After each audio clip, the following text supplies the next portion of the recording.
There are assembled the world's 4 greatest heroes, created from the cosmic legends of the universe. Hello and welcome to another episode of Rollin' 20s. We are the show that recently found out that Playboy is going to stop doing pictorials. No! I am Jeremy. Jesse. Anthony. We're sitting here live at the floor of the Great American Comicon in Las Vegas, happening this December 5th and 6th. It's the first time we've been invited to have a booth here, as well as we're going to talk to guests of honor over the course of the weekend. We've already got time set aside to talk to Bob McLeod, who was an artist and inker on the original volume of the New Mutants in the 1980s. We're going to talk to Mike Zeck, who was an artist on the original Secret Wars and one of the most seminal Spider-Man stories ever known, Kraven's Last Hunt. It's almost scary to say that out loud, frankly. Having access to all these special guests to interview is ridiculous. Like, it is cool. It is awesome. It's definitely a different feeling. You guys were here yesterday. Yeah. I got here before all you guys. What day did you get here? You got here yesterday. Oh, yesterday? Oh. 1:30. The drive was fun. I drove in from Los Angeles, and there's parts of the highway where you stop off to get gas and just wonder, so is this a town or is this just PFE? Grab a sticker. Go ahead, man. Yeah, go for it. We have some people coming up and grabbing stickers and yeah.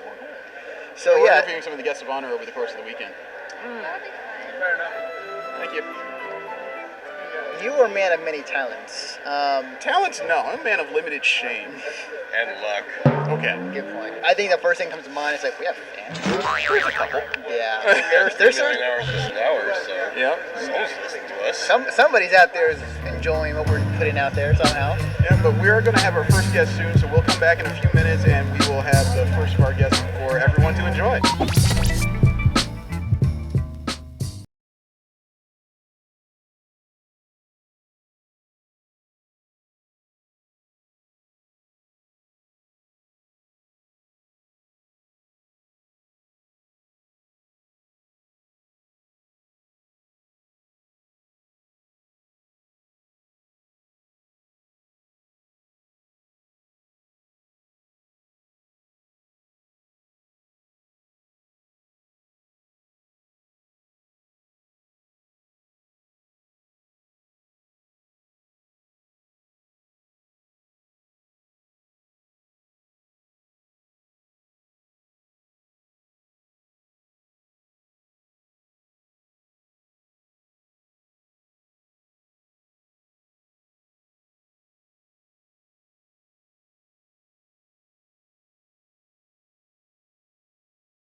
Deadpool here for Great American Comicon, representing the Iron Web of Justice in Las Vegas. We came out to see all these people here dressing up in their costumes. I'm weaponless today. They checked all my swords and guns at the door. So this is my X-Force Deadpool costume, and we just wanted to come out and represent the first annual Great American Comic Convention.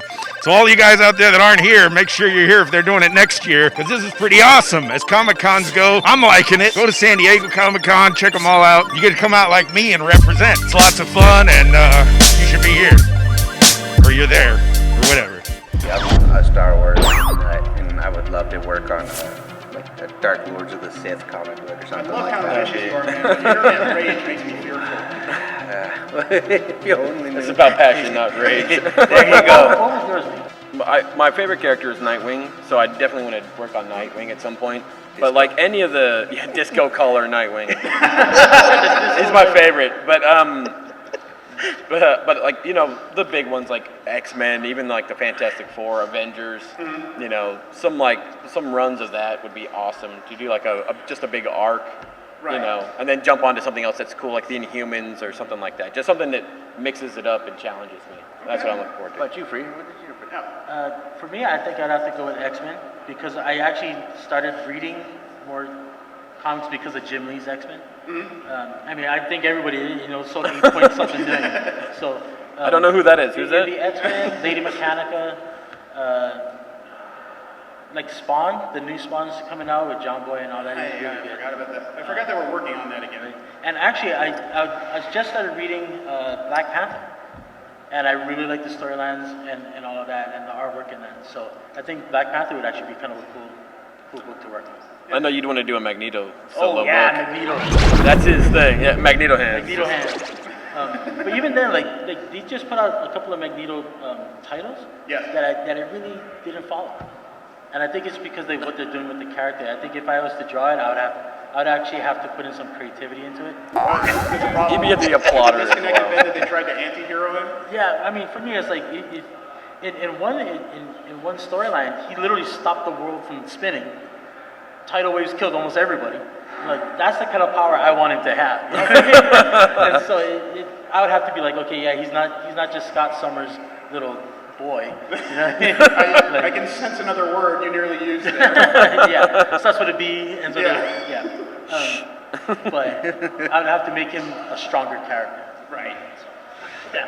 Well, what are the projects you guys are working on now? Two of you are self-published, one of you is not. It's the inference I got. Yeah. What are the projects you're working on right now? Describe the story. Try and sell us on it. Okay, my title is called Conquest, and it's a sci-fi like epic tale. It's got 13 main characters. It's got a 50-year back history, and we also have 10 years of future tales to tell. Okay. And it spans across multiple different types of characters. It's a little Star Wars, a little Battlestar, a little samurai. It kind of goes all over the place, and You're poking directly at my inner child. that's what we're hoping for. Okay. And each of these characters have, like one is like a group of rebels against the overpowering force in the universe, and the other people are trying to protect that because they feel that they're helping, and then there are people who are affected by those people, but not as directly, but they have their own personal journeys they're taking amongst this. So each character basically has their own little conquest that they're taking to throughout the story. So we just finished up our first 6 issues, and we have a trade paperback out that we're selling at the show here. So Right now, wrapping up 6-issue limited series for First Comics Devil's Due, since they've just joined forces. Yes. It's called Night Stalker, and it's about a female Black American who is a bounty hunter for hell, and she goes all throughout the world and throughout different time periods, collecting demons who have escaped and taking them back to hell. If she's a bounty hunter, what's the prize? What's she get paid in? She's going to earn her soul back and be allowed into heaven. That's a great question, though. Yeah. So, was it like 50, 60 bucks? I was curious about that because you don't want to get like 50 devil's bucks. Now go spend that in the flaming cave. You know? no devil bucks accepted here. This is hell. It's written Disney by dollars, Orlando Harding and penciled by David Miller, who's done a bunch of other projects for Image and stuff like that. And I'm doing the inking on it. And it's a really cool book because it's a strong female of a different ethnic origin than most every other comic book heroine that's out there. I like it. So it's pretty cool. My personal comic book is called The Contractor, and it's set in the 1800s, like the 1890s, when Lincoln was assassinated. Our main characters are 2 brothers that were assigned to protect Lincoln on that night, but everything went haywire, of course, as you know, as in history. They're the Clint Eastwood in the Line of Fire role. Yeah, kind of. Okay. But one brother goes off and tries to find the true conspirators, and then that brother has to go find him because everybody thinks that brother is the one that actually did it, and all kinds of craziness. It's set in a steampunk genre, so that way it's not just historic, but it can actually have a little bit more creativity, and that's why I did it in a steampunk genre, because I like gears and all that craziness and ladies with nice hats. Do me a quick favor though, because my wife is a steampunk fan, but when I ask her what is steampunk, and she just looks at me and says the gold and the gears and the corsets, and that's great. What is steampunk? The gold and the gears. Okay, stop with the repeat. Just tell me what it is.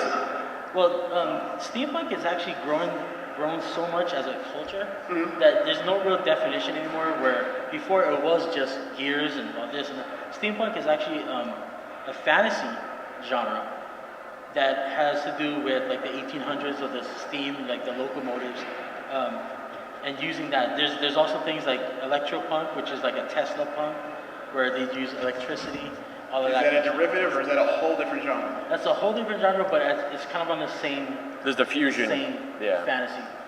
So, and it's funny because everybody asks like, what is steampunk and how like what would you describe it as? I say Will Smith, Wild Wild West. That big spider thing. Could you describe it as something I'd actually enjoy? You know what? I actually like the movie. So.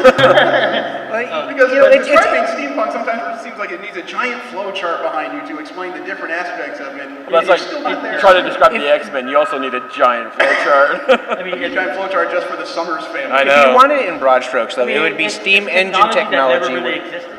Yeah, steam Yeah. engine technology in a Victorian era, I guess, fashion sense. There you go. Victorian He's era. our hype man. As creators, I mean, what do you guys consider as like a quintessential story in comic books? What is the point where if somebody asks you, what's the best story there is, where would you point them towards? Towards The my hero's journey. I'll put it right towards my table. Yeah. No, it's all about the hero's journey, discovery of oneself. I think every story at its root. You mean is- like a title out Like, there? like if somebody was asking to get into comic books, what Oh. direction would you point them?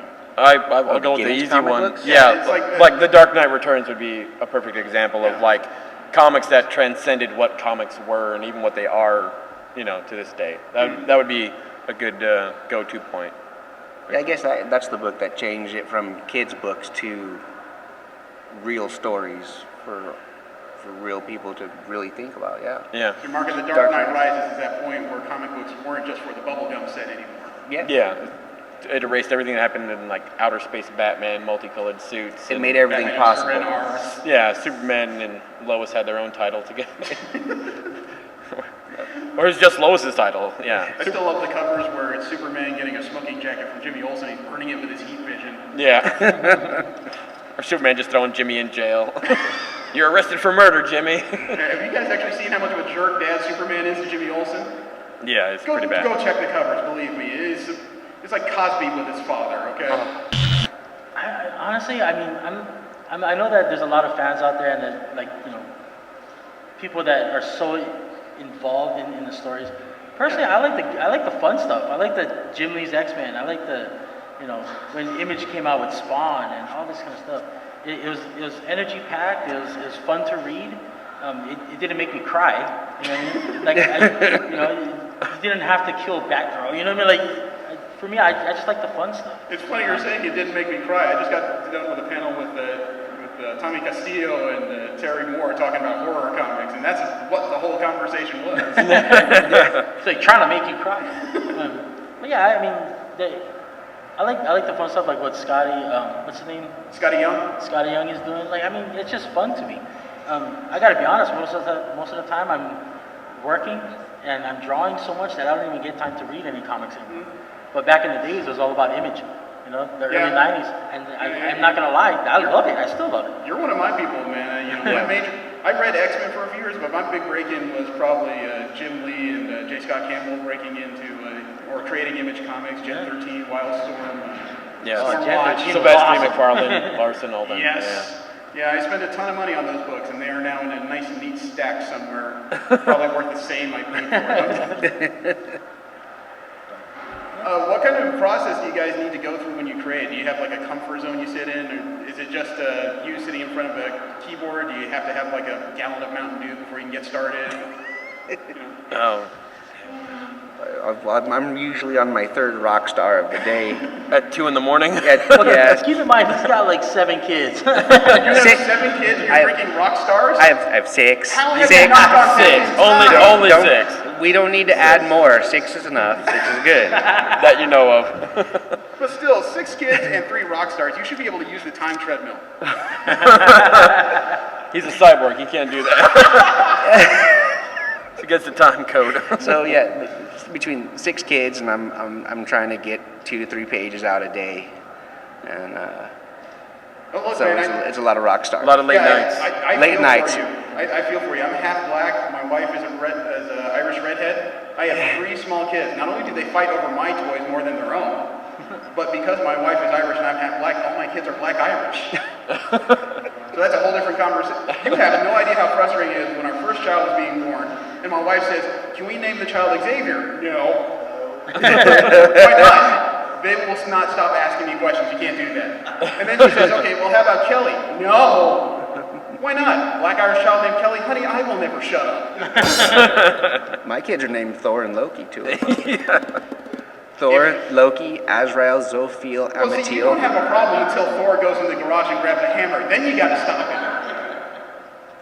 Well, yeah. For now, you're bigger, so. For now you're bigger, but as soon as Odin loses an eye, we all have problems.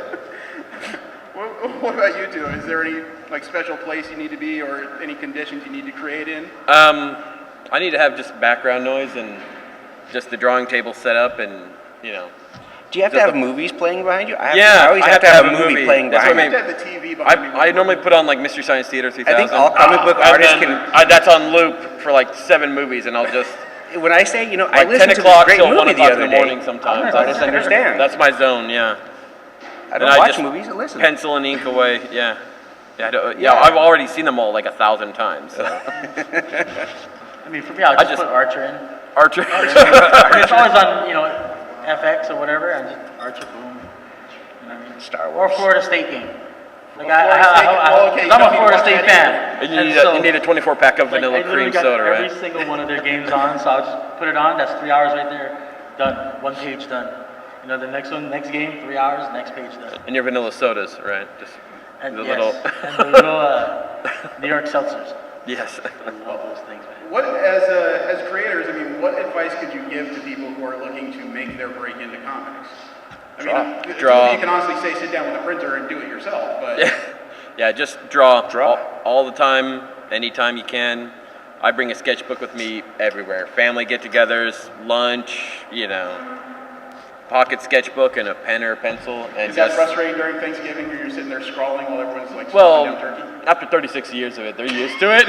So, they don't know by now. They're gonna learn. So, When you think you've drawn enough, draw some more. yeah. Well, I'm going to expand on when obviously you draw. Obviously you do what you love and you continue to build your skills, but also get inspiration. Going over, and this is kind of what the panel is supposed to be doing. Get involved with your community. If you're an artist, you're a writer, you're an inker, you're anything you are. If you're a guy with just ideas, you want to be inspired by everybody else around you in your community, because basically that's where you're going to start. You're going to start with the grassroots. So what I would do if I wanted to get into comics, and if I'm a writer, I would go out into the community, go to the comic shops, go to libraries or whatever, because that's where all the artists go to anyway. Every other Sunday, we all get together and just draw. Comics. Joining this group has been a bigger inspiration and influence for me than almost the last 25 years of reading comics. So you guys are in the same art circle? We're all in the same art circle, yeah. Like if it wasn't for Free sitting next to me at the first Vegas Expo, I wouldn't know 90% of the people I know, because I used to be just me doing my art by myself. I didn't even know there was a community. And then I meet this guy, and then at one point we were like almost 100 members, Yeah. Well, And now, worldwide, we were 150 members worldwide. yeah. Like France, Germany, Philippines, all that kind of stuff. But anyway, grassroots, you do it locally. You go out and say, for example, you're a writer. So you need a penciler for your book.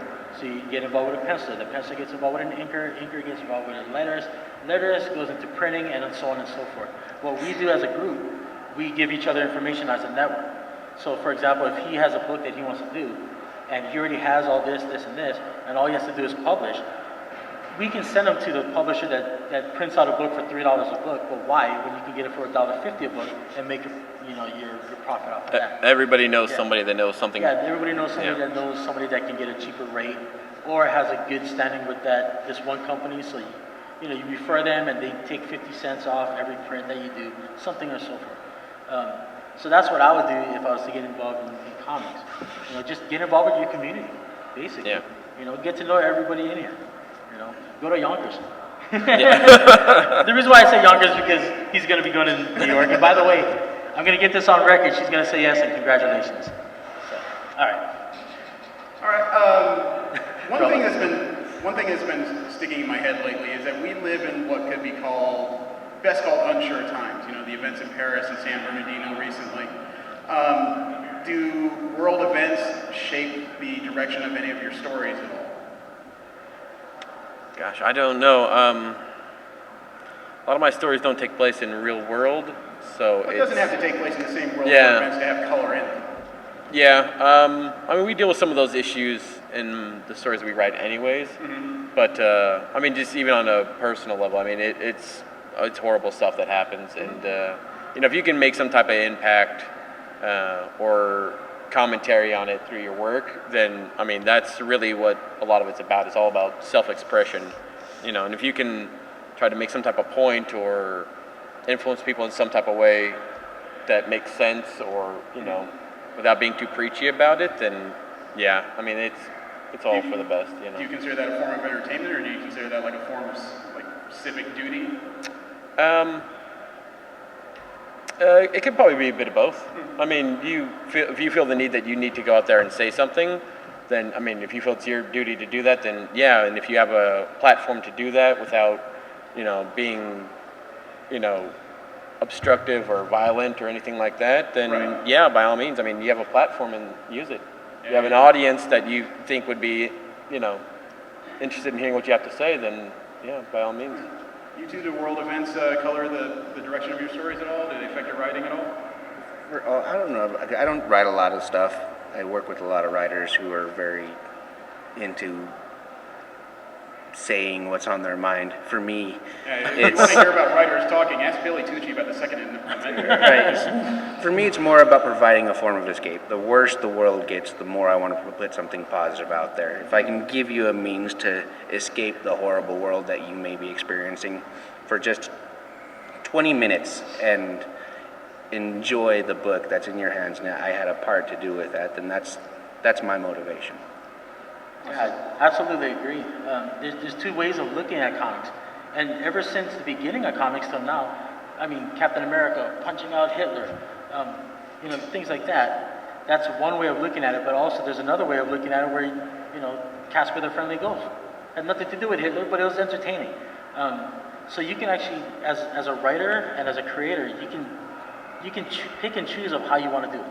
You know, you can have the escapism of comics being fantasy, or you can get into a more political thing and express your feelings and all that. But either way, it's still entertaining to somebody. And I think that's probably the reason why there's so many diverse comics out there. There's so many diverse like independent books out there where you can actually get entertainment and also learn something. You know, thinking outside the box or thinking in a different way than what you're used to. And so, I mean, personally, like my comic is set in the 1890s.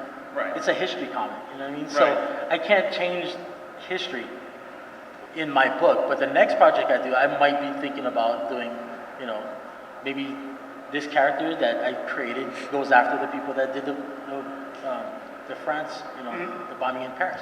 I mean, again, it's the projects that you take on that will define who you are, but it doesn't have to define everything you do. So, Okay. yeah. Have you guys been to, obviously you're all comic book fans of one sort or another. Yeah. Have you guys been to the larger conventions as well, New York, San Diego, stuff like that? I haven't been to San Diego yet, but I Okay. mean, probably the biggest show I've done is Comicon, but I haven't been doing a lot of con touring earlier in life, but more recently. The reason why I ask is because you guys have a better window than most of what it's like to be a fan at conventions, but you've also sat on this side of the table longer. What's that transition like? I just recently made that transition this year. These guys talked me into it, and I don't know how I let that happen. You make it But, sound like the two of them just sat there Like, and come on. They're amazing road trips. Amazing You road can feel trips. our pain. The real pain is standing and walking through a con. That's Well, you know, why. it's funny because You want to feel his pain? He's got a cyborg back, man. I had He's no desire stronger to be than on this all side of of the us. table. I really didn't. I was happy creating and doing the work and getting it out there, and I didn't feel the need to sit down and try to interact with people. I just didn't see the need. But once they talked me into doing it, I realized there's this whole different aspect to connecting with the fans that your work is reaching, and it enhances and enriches the experience of creating the comic book. And it's something that I almost can't do without now. Well, It's I mean, necessary. like part for of the me, creative process. Yeah, I was never on the other side. I never did, because I'm living in Hawaii. There wasn't any comic conventions, right? I mean, there's anime The other stuff. side, Just you're on the other Pokemon. side. That's an anime. That's all we have. And now that there is, you're not on the other side. You're on this side. Yeah, well, it's funny because I never did go to a convention. The first convention I did was behind the table. You know, like I never started off as a convention fan, supporter that goes out to the convention. I was always behind the table. So when the one time that I actually did go to a convention that I didn't have a table, I didn't have to work, I don't know what to do with myself. So all I did, so you know what I did? I stood in line for Jim Lee for 6 hours. That's all I did. Worth it. And for me, I was like, totally worth it, dude. Rock on. Right? But I mean, for me, it was just I was always on this side of the table, which I love because when people come up, I'll do free sketches for the kids and for anybody, basically anybody that wants to come up. Yeah. And if they like my drawings enough, they'll buy it. But for me, that's not even about it. Like I actually like to talk to people, and that's it's a weird thing because on the other side, you're standing in front, and you're like looking down on your artist, like, oh hi, I want to talk to you, and I want to draw me something. It's a totally different atmosphere. Yeah. Totally different. I know. I'm a 40-year-old man walking up to artist tables, and half of them look at me just going, God, you make me feel old. But have you shown any of the larger cons as well as the smaller ones? I've done San Diego twice. I've done Phoenix Con, Kamikaze, WonderCon. Okay, then you're the guy to ask. What is that behind the scenes like? Because a lot of us have been to small cons and larger cons, and we've all been the person that has been trying to talk to creators. What's it like trying to get into some of these megaliths of cons? Well, first, you got to treat every con. I mean, just like people, big or small, you treat them exactly the same. Okay. You set up exactly the same way. You treat them exactly the same way. Even if it's 100 people or 100,000 people, those people are there. It's just like going to a concert. Bon Jovi plays. If they only play for 10 people or a stadium, they're still gonna rock out. They're still gonna pump it out. I don't know. I've been to concerts and I've been criticized more for my look at cons than concerts. But that's about giving 100. I know, right? Bon Jovi. So you couldn't pick something better like Pantera or something. It's your life, free. But I mean, it's just one of those. You treat it the same way. If you're in the front or the back of the table, it's one of those. Even when you're doing San Diego, and you've been to San Diego. If you haven't been to San Diego, it's ridiculous. Oh, I mean, yeah. you can't plan anything. You just got to kind of go with the flow, like you're a trout. You know what I mean? You go wherever the crowd's gonna go. You end up at a pizza joint. But A trout at a pizza joint, or you on the pizza? trout on the pizza. But at the same time, there's so much pop culture going on that you literally never get bored. You can. I sat in on a panel once. For Milestone Comics. Yeah. And it was a black imprint back in the 90s. And I was sitting there next to Ken Lashley, and he worked on a few books, and he's done Marvel, DC, all that stuff. And we're sitting there, and somebody asked, like, how do you make a really good black comic? And the producer of House Party, Okay. his name is Reginald something. Reggie Hudlin? Yeah, Reggie. He said, well, first of all, you just write a good comic. You don't think about the race or the creed or the culture, whatever. You write a good comic and you do your research, And so, and that kind of hit me too, like, as somebody that's trying to get into the comic industry and all that stuff, going to these conventions actually helps build, like, your knowledge of the industry. And so, yeah, I mean, to answer your question, like, all these things about, like, the big and the small and, all this kind of, it's all the same. You got to treat it like it's all the same. That's good advice. But you also brought up, as publishers, something that I want to ask you guys about. Because it seems like we live in the age where people will hide very well behind the internet and give wild accusations as well as ridiculous criticisms. Have you guys had to face that as of yet? Not really. I think my work's on such a smaller scale compared to even some of the other indie books out there that I kind of have this small audience that knows me, but it's not like I've met any type of big waves to attract any negative. Get death and rape threats these days. Oh, yeah. Well, if I had that type of attention, I'd also have a lot of it positive as well. So, any attention you want. Last name is S-T-O-N-E, so. Spell my name right. But no threats, please. I don't. Yeah. No, I mean, it is kind of crazy because just recently in comic books, the Ninja Turtles killed off one of the turtles, and people lost their minds over it. I thought it was a cool turn in the story, so I did a piece to commemorate, a piece of fan art, and it was, the spirit of the dead turtle behind the 3 living turtles. And somebody came up and saw it and thought that I had something to do with killing off a Ninja Turtle. And they're like, "You're destroying my youth. You killed my youth," and got in my face, and they were really angry. At that point, you say, really? Donatello's your youth? Yeah. Like, come on, there's Leonardo, man. Donatello is my youth. I'd be more worried that there's somebody out there that thinks I can kill their age. Oh, people get mad at you because you do, Batman in the armor, and they're just like, Ben Affleck, and you're like, I didn't do that. I have to ask, if you think I have such awesome power to be able to kill your childhood, what am I doing here?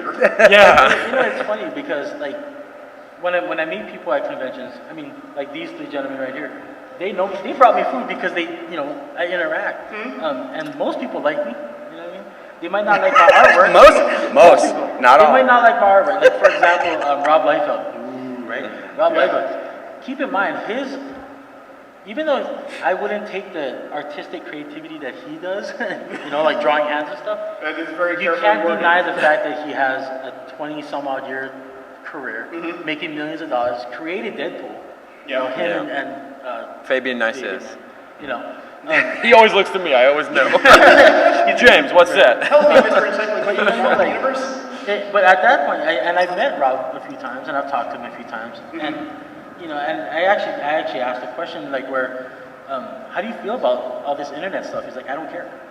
I draw what I draw. People like what I do, and that's all it is. You can't. What is it called?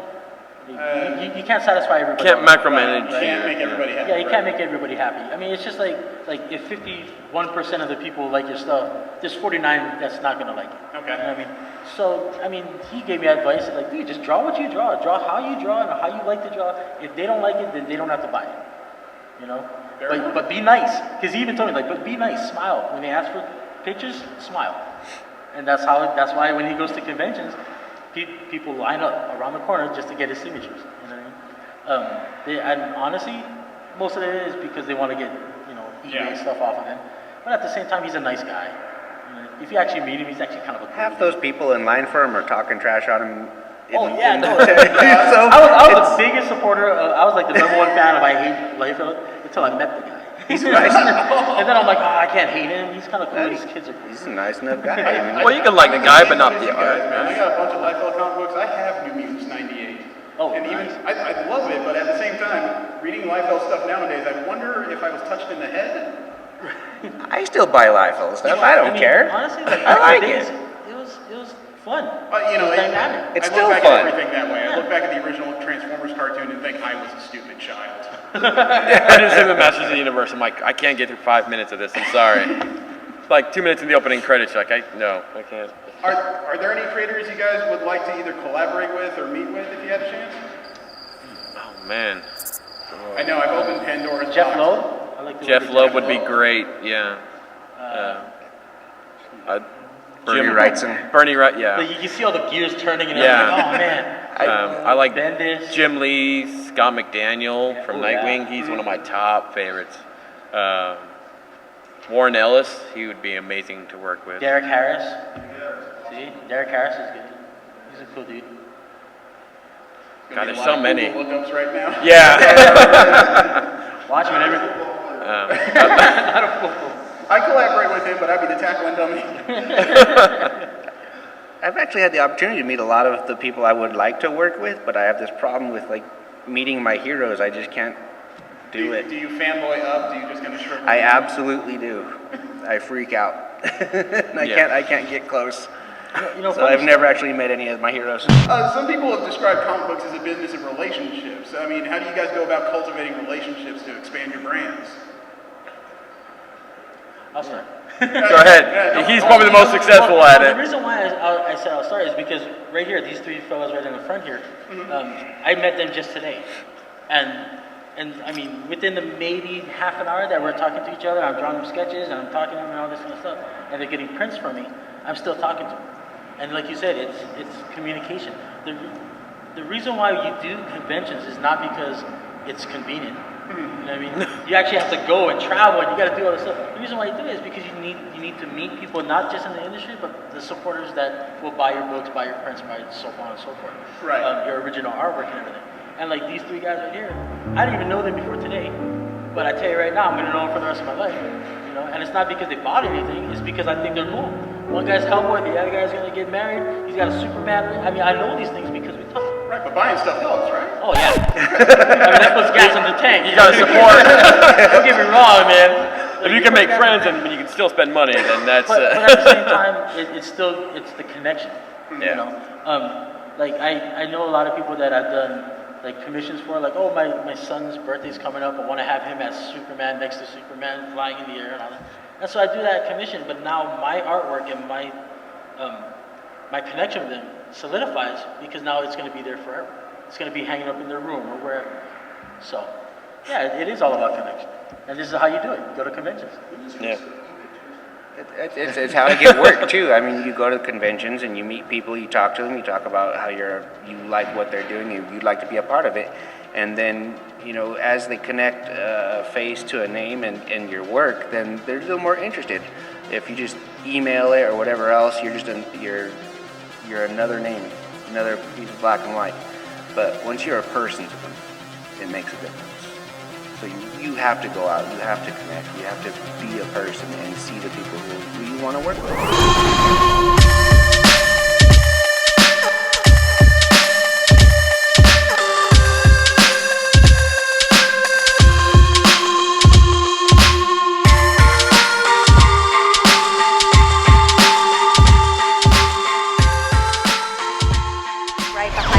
So San Diego, New York, Salt Lake City, and they actually beat China for the most people in costume. It was like 1,300 people in costume in one place. Yeah. Wow. We now have like the Guinness Book of World Record. You can put that on a resume. Beat the Chinese.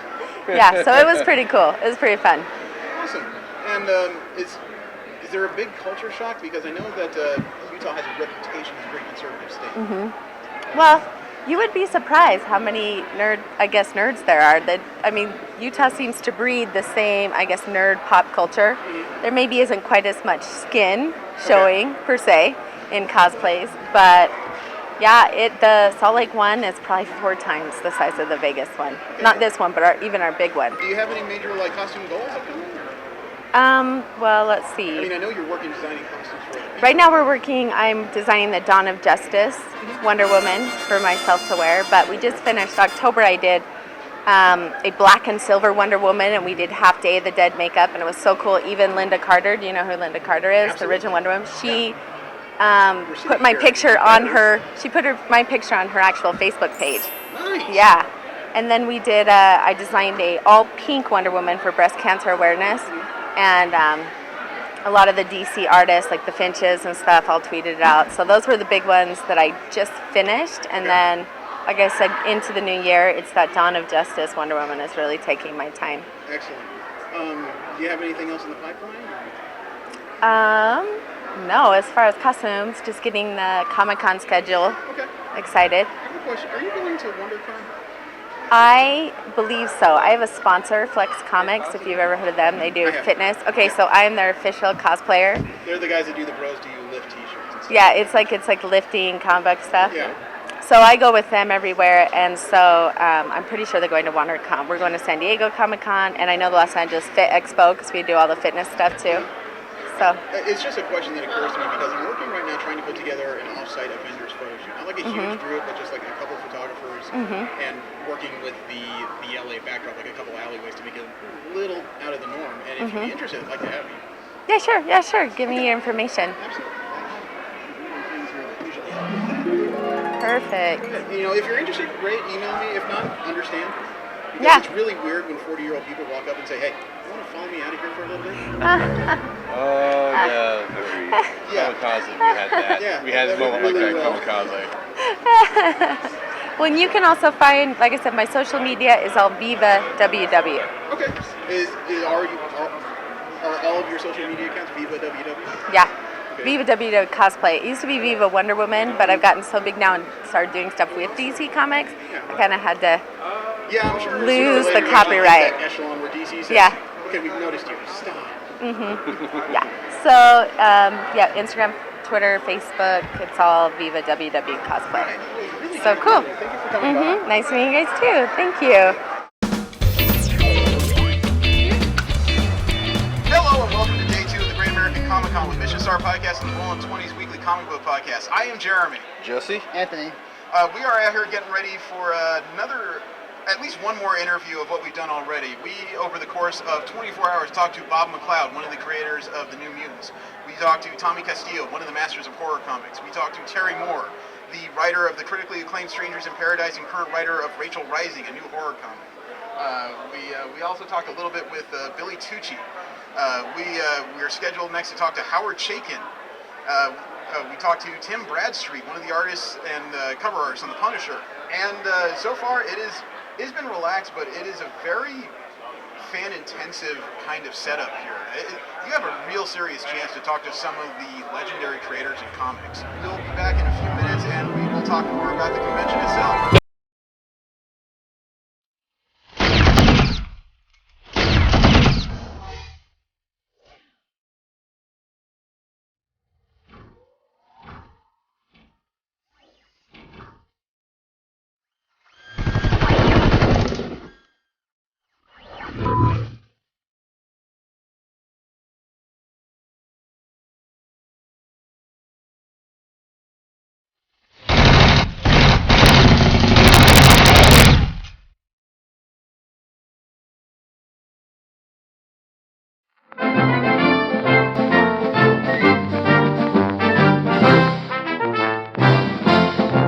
I am Jeremy Wilson with Mission Star Podcast here at Great American Comic Con with legendary creator Howard Chaykin.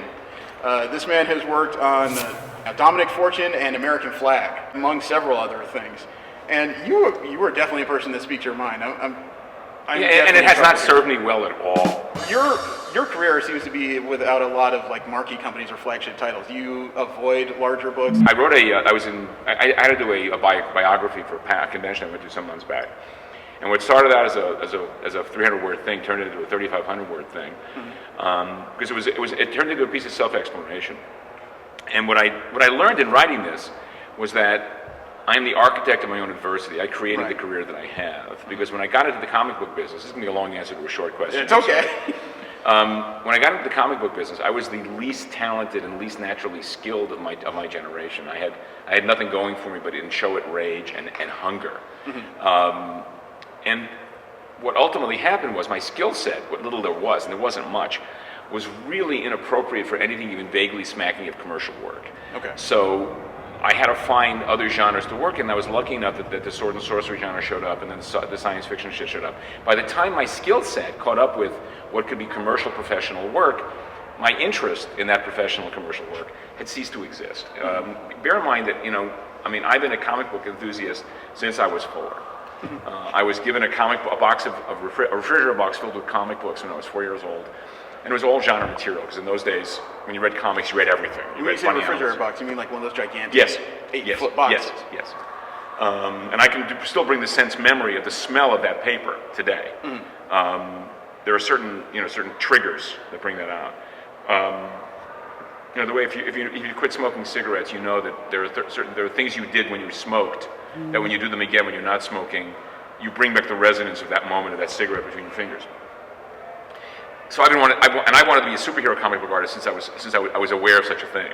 Okay. Because I was at 4, I was able to identify the fact that this work just didn't happen. It was made by someone, and the making of it was all I wanted out of life. So, by the time I became professionally equipped to produce superhero comic books, I had lost my real interest in doing the kind of superhero comic books that were being done at the time. Okay. So when you say not marquee company product, I don't think I was ever professionally available to those things. I was not the go-to guy for that sort of thing when I came in the first place. And so I've been stuck doing ancillary work. It's one of the reasons why I describe myself as the Robert Altman / Van Morrison, and now occasionally / Randy Newman of comic books. That's really where it's at. It's not like it was a conscious choice, but it was a direction created by a decision. Okay. Does that make sense? Yes, Okay. absolutely. You played to your strengths at the time. Well, I had no strengths. I mean, I really didn't. I mean, you cannot understand the level of ineptitude that I brought to the table as a young cartoonist. I knew nothing. I had no point of view. I had no sense of what I was doing. All I had is that, as I say, was that hunger and rage. And it took 10 years of doing shaming work in public, and I mean shaming. And then going away and doing something else, having been driven out of the comic book business by the editor-in-chief at Marvel Comics, to do something else, and come back to comics, inexplicably receiving an offer from First Comics to do a new book for them. There's nothing in my CV, in that first 10 years of my career, that would indicate any reason to me why a startup company like First would make me the offer they did to come in. And of course I'm forever grateful because it changed my life and my career. Doing American Flag in 1983 was a transformative experience for me. Okay. In researching your biography, you were said to have an ultra-violent style of comics. Do you think that's a distinction that's earned, or do you think that what you draw is fine? It was something that I cobbled together out of a couple different forum posts and eventually ended up on Wikipedia, which I know is about as informative as Garfield is. Well, the thing about Wikipedia that pisses me off is it enables me no longer to lie about my age. No, I don't think so. I mean, I've done violent work. I mean, I think what it comes down to is that my first TV job was working for a bunch of guys. I did the Flash show and a bunch of other things for Danny Bilson and Paul DeMeo. And I made an alarming discovery when I was working for those guys. They liked action.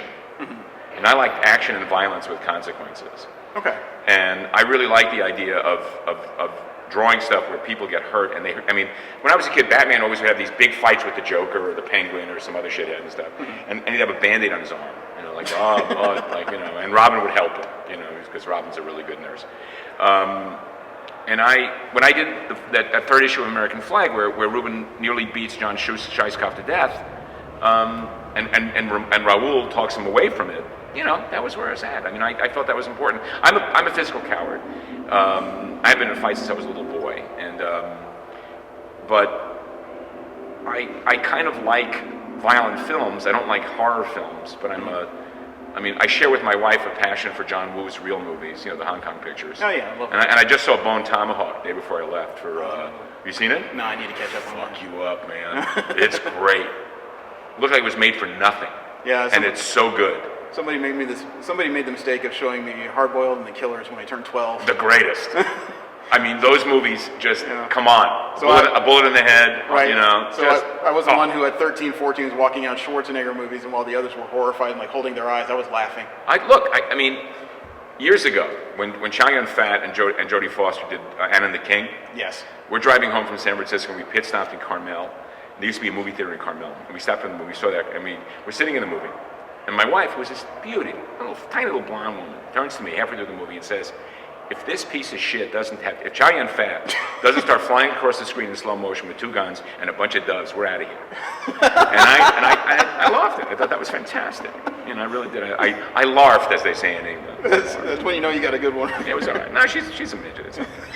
No, she's not a midget. She's a tall midget. I'm okay.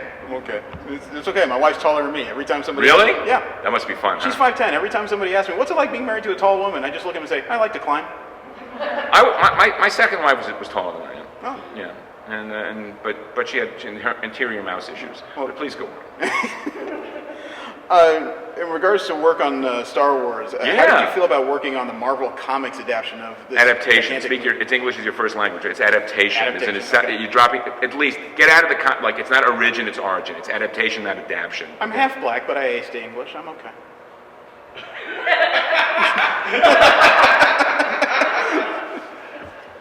Tall woman, huh? Yes. Good man. Irish redhead, too. Love it! I have to know when to run. All right. I did the breakdown of the screenplay. Okay. And, I've told this story in a number of times. People who've met me have heard this shit all over. I did the adaptation. I had 400 stills from the movie. Wow. Which all looked like IKEA. Was that when they came out, or after? No. I got this material a year before the picture came out. I went to the original special effects studio was in Burbank. And I was there the day they were doing finishing touches on Darth Vader's flagship, which was hanging from the ceiling for the size of a refrigerator, made out of transistor radio parts and Tamiya tank model kits. And it was amazing. I was a modeler when I was a kid, never really apt, but okay, I liked it. And these guys were great modelers. It was a guess. I mean, there were 4 different scale versions of the Death Star, the Trench, and shit like this, and the Millennium Falcon, all the old bullshit and stuff. And I walked out with 400 stills and the 17 or 18 McQuarrie paintings. And I'm working from the stills, and I had done 2.5 issues when the movie came out. I saw the movie 3 days before it came out at either the Loews State or the Loews Capitol, one of those massive movie palaces that are long gone in New York City now, which are now broken into multiplexes or prostitute cribs, depending on who you're talking to. And I'm sitting in the movie. There were 3 other people in the theater, and I'm saying to myself, "Holy f***, this is going to be a big deal." And I realized at that point that had I known it was going to be that big a deal, I'd like to think I would have done a better job, because the work is awful. I mean, it's shamingly bad. It's hack work at best. It's the best I could have done at the time, but it isn't very good.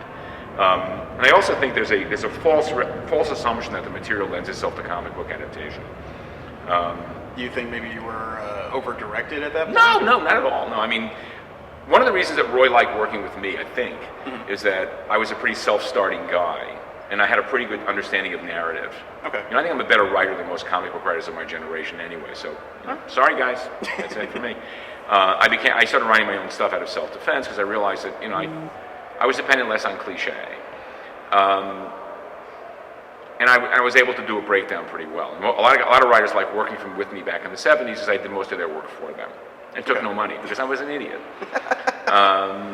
You know, so the Star Wars stuff, you know, again, it's going to haunt me to my grave. And again, you cannot dispute the love people have I cannot dispute the love that people have for work that I know is dreadful. Okay. Because it's the confirmation of the success of the client in convincing the enthusiast that the material is the brand. It doesn't matter how badly made it is. It's material that makes the stuff, that gives the stuff its value, and I categorically disagree with that idea. Okay. Because even as a boy, you know, I recognized that there were guys whose work. I mean, what separated me from my fellow enthusiasts as a kid was that I knew that this was made by this guy and this was made by this guy. I mean, when I came up, we were partisans of Gil Kane, Carmine Infantino, Alex Toth, and Joe Kubert. Those were the 4 guys. Nobody had any years. I mean, I'd outgrown Batman and Superman because there was the Weisinger years on that stuff, and it was just shit. But Batman, I really dug. I didn't like the stories, but I loved the look of it because it was so fucking degenerate looking. And in my adult, I mean, I realized that in my head, Batman is still drawn by Dick Sprang, you know, that planar jaw, and Bruce Wayne with his widow's peak. When I did that 2-issue Batman with Batman and Catwoman, I actively tried to do a Bruce Wayne was a reasonably realistic version of Dick Sprang's. And Superman is drawn by Jack Burnley and Wayne Boring. And I stopped reading the FF when Jack left. I stopped reading Spider-Man when Steve left. Because they were so completely associated with the material that anyone else was a false front.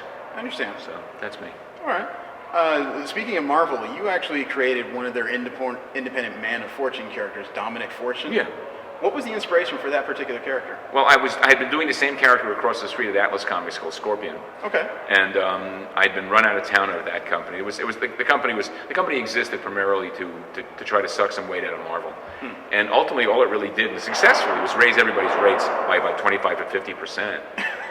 Seriously. Right, because it's a bidding war for talent. Well, yeah. I mean, we manipulated the game like a stock ticker. Okay. And after one particularly upsetting episode at Atlas, and they were literally Marvel was on Madison, just north of 57th Street at that point, and Atlas was on 57th Street, just east of 5th. So it was like a block and a half. And I walked around to Marvel. And I said, "How would you guys like to do the Scorpion over here under a different name?" And they did. You know, and Len was another guy who got away with murder because I did all the writing and he wrote the text. You know, so that worked out. Is he here? Did he show up this week? No, he was sick just before the convention, couldn't make it. You called? Something of that nature. I didn't ask about the details. Okay. So were there any stories you think were untold before you moved on from the Fortune book? No, not really. I mean, the Dominic Fortune character was an opportunity for me to do a 1930s pulp character who wasn't shrouded in the kind of bullshit mystery. You know, the comic book enthusiasts always assume because of the work I've done that I was a big pulp reader, and I've barely been able to get through any of the Shadow books. I know this pisses off all the Shadow enthusiasts. The Doc Savage stuff is unreadable. The only pulp stuff I read with any real commitment, and it's a huge part of my life, is the Edgar Rice Burroughs and the Robert E. Howard stuff. I mean, I've always said that the three tentpoles of my career are drawing Nazi planes, bombing my Hebrew school homework, playing with toy soldiers, and reading A Fighting Man of Mars the day before his bar mitzvah. I was 13 years old. I had a flaming fever from hives, which I thought was, which my mother thought was hives, which turned out to be German measles. I infected 30 people in my bar mitzvah. I'd gone to the newsstand. There were no new comics, but they had the Ballantine editions, that first wave of the Ballantine licensed editions of the Edgar Rice Burroughs stuff. And I bought the Martian books #7, A Fighting Man of Mars, of Tanhadron of Hastor. And I sat down on my stoop. It was 4 o'clock in the afternoon, and it was a truly it was as transformative an experience as my first drug experience is. It really was. I mean, it was like, holy shit, this is what it's all about. This is what it is. And it changed me completely. It gave me, and I say it was that third leg of the career. Right. And toy soldiers were a big part of it as well. You know, toy soldiers. Huge part of it. Okay. Army men of all kinds. I love that stuff.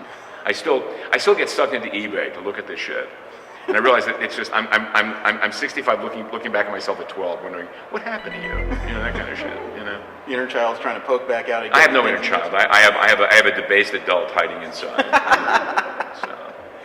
Well, it seems like Dominic Fortune would be a good fit for the Agents of S.H.I.E.L.D. TV show. You know, I have a deep suspicion that he's going to show up on the Agent Carter show. Really? I do. Well, they moved to Los Angeles. Oh, that's true.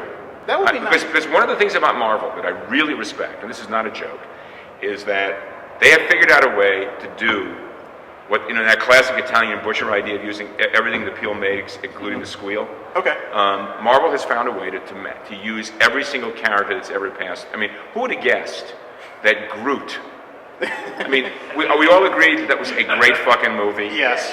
Okay. I mean, I just love that picture. I mean, I'm a big Chris Pratt fan.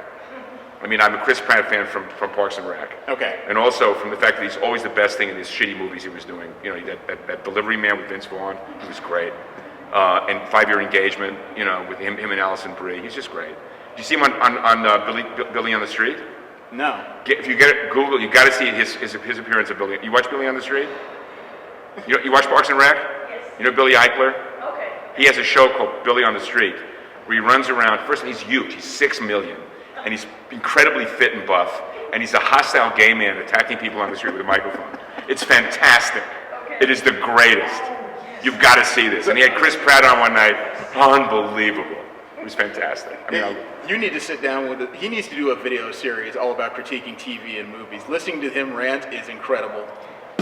Have you worked on remakes of a few series beyond Buck Rogers? Well, I did the prequel to Die Hard for Boom, which I wrote for a guy who could not for the life of him draw an attractive woman under any circumstance. I had a wonderful compliment paid to me by one of my colleagues a couple of weeks back, where he was looking at some drawings. He said, you know, you look at your stuff, you can always tell what every one of your characters is thinking from the body language of the character, and that is what's important to me. Mm-hmm. I have a real issue with the self-mythologizing and self-dramatizing of talent and material. So when I did these two Die Hard prequels, which both took place in the 70s, and they really involved some experiences of mine, you know, the Blackout and the Bicentennial, both of which were pivotal experiences for me. Mm-hmm. Now, I mean, like I say, thank you fucking Wikipedia, I can't lie about my age. You know, I was born in 50, and New York was like living in hell with good food. It was a fantastic time. Living, you know, all you who are younger than me, you'll outlive me, but I guarantee I had a better time. Okay. The 70s, being in your 20s in the 70s in New York was staggering. It sounds like Son of Sam, the Yankees, the Blackout, the Bicentennial. It was fucking amazing. Gerald Ford dropped dead. It was like... I doubt that's something New York wants to put on its travel bureau. Hell, with it was fantastic. I mean, I'm listening to a novel, this very Dickensian novel just came out called City on Fire by Garth Hellberg, which he was not born at the time. It takes place between December, it starts 8 months before the Blackout, and the Blackout is the central focus. It's very Dickensian. Every review I've read, every single reviewer is a guy who was my age or close to it, who experienced what the premise, the subject of the novel. And everyone, there's a sniffy, grudging approval of the novel. And the theme that runs through these reviews is that he could have lost 400 pages. It's a 900-page novel. Oh. I'm listening to it on Audible. It's 40 hours long. And it's not bad, But I put it aside for the trip up here because I felt I needed something more of a page turner for the role. Okay.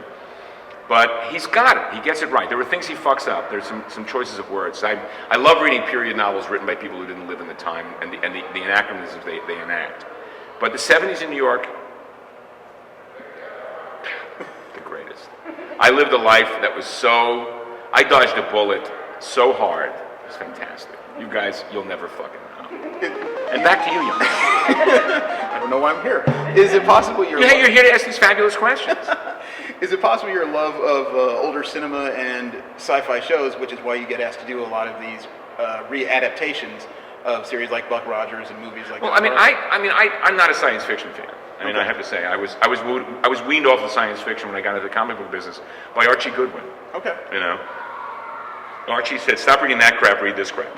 And seriously, he said, "Don't read science fiction. Read crime fiction."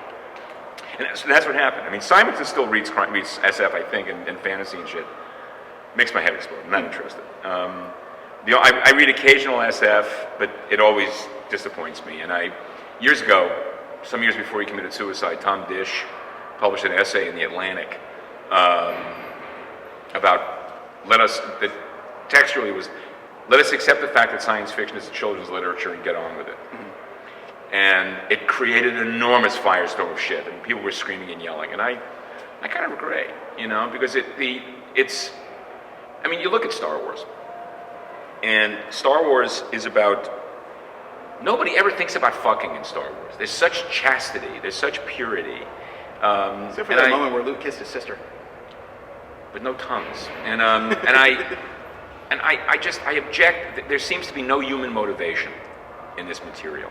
And when I did Buck Rogers, I'd never seen the TV series. Not for me, you know, please. Yeah. And the strip was just so crude and awful, except for the Russell Keaton. You know the Russell Keaton stuff? A little bit. Oh, it's gorgeous. It's beautiful. A little bit. It is so beautifully fey and just lovely. It's just rich, beautifully colored. It's gorgeous. And what I want to do is do a Buck Rogers, you know, just literally look. People in the comic book business, people outside the comic book business, they think comic book is a very liberal form. Mm-hmm. They're actually very socially conservative and rather prim and prissy. And I wanted to do a Buck Rogers who was a guy who was radicalized by his experiences in the First World War, which was the experience of a lot of the guys who were supporters of Eugene V. Debs in the 20s. Right. And comic book fans don't give a shit about this. They don't. Let's see some guns. You know, please. Okay. But that's what I wanted to do. That's right. And I learned a couple of valuable lessons, which is that I no longer even want to think about drawing science fiction anymore. It doesn't interest me in the least. Wow. I just don't care about it. It's hard. And years ago, Jeffrey O'Brien, who's a wonderful critic, wrote a book called Hard-Boiled America about the effect of the cover illustrations on what the writers were writing in those original waves of paperback originals. And there's a line in there that struck me right to the bone. It said that crime fiction was just as fantastical as science fiction, but it was based on an observed reality. And that was a transformative idea for me as well. That I no longer was interested in the gleaming cities of fantasy. And bear in mind, you know, I acknowledge that Edgar Rice Burroughs transformed my life. Really do. But you can't go home again. Okay. You know? And as much as I'm occasionally tempted to think about that, I can't imagine drawing John Carter and Deja Thoris and Woola and all that shit. It's held fondly to my heart, but I can no longer do. You missed all the good shit, by the way. The rest is bullshit. Any more than I can, you know. I mean, I go back to movies and television shows that I watched when I was a kid, and I can see the man behind the curtain. I don't trust nostalgia. Okay. As I've said more than once, nostalgia is good nostalgia, but let's stay away from it, you know. So I'm not that interested. I mean, for me, I like drawing, you know, people in interesting clothing, doing interesting things, shooting, killing, and each other. That's sort of my mantra. All right. And again, I'm not a pulp guy. I'm really not. I mean, I've done The Shadow. I've enjoyed all these people who love The Shadow so much. Because when I do The Shadow, for example, Lamont Cranston is a veteran of the First World War, a white Anglo-Saxon Protestant product of 19th century America. So he's a sexist, a racist, you know, and an elitist. Because that's what guys were like when they applying the present sensibilities to period characters is an insult to that one reader who understands the truth. You know, I have an editor who insists that I do period material in order to get away with using racial slurs and ethnic slurs in an effectively realistic context. She may have a point. Okay, so you know, whatever. I like doing that sort of stuff as much as anything else because I like drawing, you know, people in cities, people in cars, people doing stuff that isn't necessarily fantastical. I like that stuff. You know, eating, smoking, you know, gesturing, having lives. Well, you seem to be a very artistically and critical person. I'm not going to say cruel because you're just stating opinions. Have you thought about potentially art direction or working editorial? Forget about it. I make people cry all the time. No, I mean, truthfully, honest to God, the reason I moved to California in 1985, two really important reasons. There was a freak storm in the winter of 1984 that wrecked me. But the other thing is, I realized that at 35, I moved to California the day before I turned 35, that I had the potential of getting this old. And I needed some way to make a living, some way to build a financial base, because I was profligate with money at that point. Okay. And you know, and I know comic book fans hate hearing this, but this is also a job. It is a working career. I mean, one of the things about comic book fans is when they get pissed off at our lack of enthusiasm. You know, for you, it's every Wednesday at the comic book shop. It's me. It's every fucking morning on my desk. And I realized that the only thing I could get a job in New York City that would generate, you know, a health plan, insurance, you know, all those fucking grown-up things that you finally wake up in your 30s and say, "Holy fuck, what did I do?" was to become an editor at the companies. And I to this day I have no idea what they pay editors, but I'd be very difficult to work for.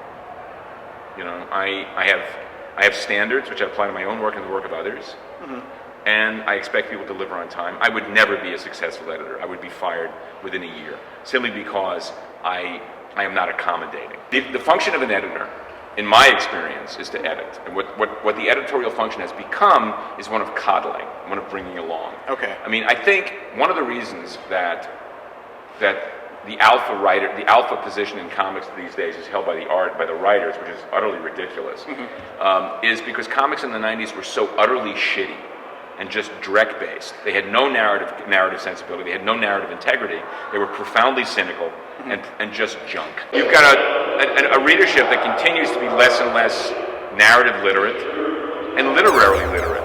It doesn't bring a great deal of outside experience to the table. It reads books that it's books that it reads outside of comics are books that tend to reflect on the comic books they read. The enthusiasts have to be made to understand in some way or form that comic book artists are not illustrators. Okay. We are not illustrators.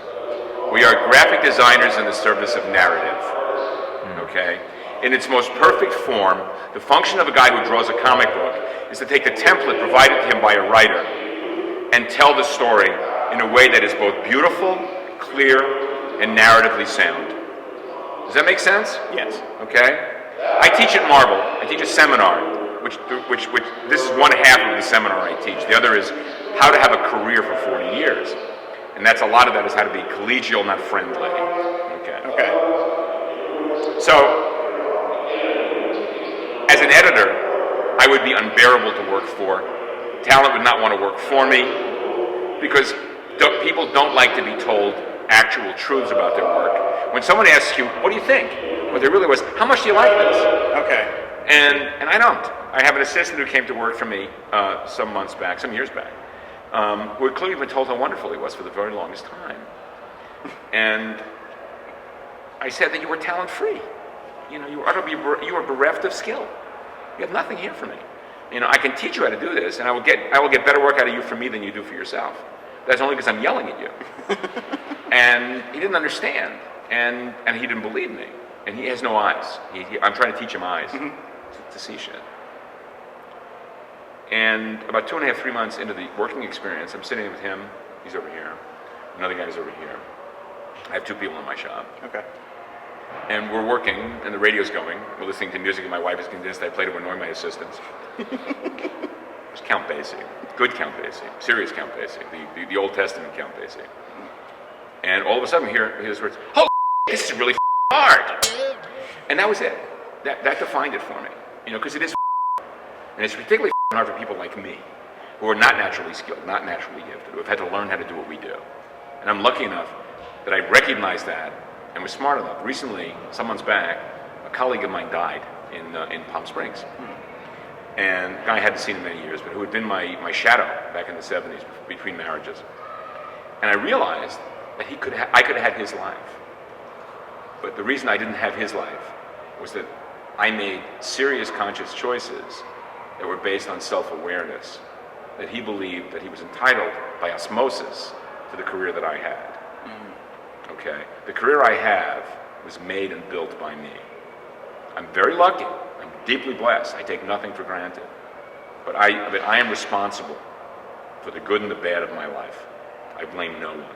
You definitely worked on your own path into comic books. If somebody was looking for a decent road to begin work in the Never go industry, mine. Never go yours. No. I wasn't going to ask if they should walk your road. I was going to ask what concise advice you could give somebody looking to get in. I think it's a matter of you have to decide up front what you want to be when you grow up. And that's serious. I'm deadly serious. Because Gil Kane was one of my mentors. And Gil was a liar, a cheat, and a thief. And, he had justifiable, not so much felonious, but kind of a larcenous sensibility that came out of being an only child in the Depression. He justified his behavior through that shit all the time. Wow. And I loved him despite all this. I really did. Because he was an incredibly bright guy, rage-filled, and an autodidact, an eighth grade education that was transcendent. And the older I get, the more I become like him, and it's frightening. It really is. But he always said, is it popular because it's good, or is it good because it's popular? And we live in a good because it's popular time, okay? Okay. The fact is, there are people working in comics who are enormously successful who I couldn't hire to run my copier, okay? There's one guy in particular, this guy in another universe, he's airbrushing wizards on the sides of vans, it's just, and there are names to be named, but I won't name them here. Okay. Comics is like rock and roll, quality doesn't out. It's not a meritocracy. The great rock and roll bands, the great rock and roll performers are not necessarily those that achieve the great fame. That's true of popular music throughout history. You look at jazz in its heyday from 1925 to 1945, and the really good bands never really hit the big time. It was all the white guys doing all the black guy shit.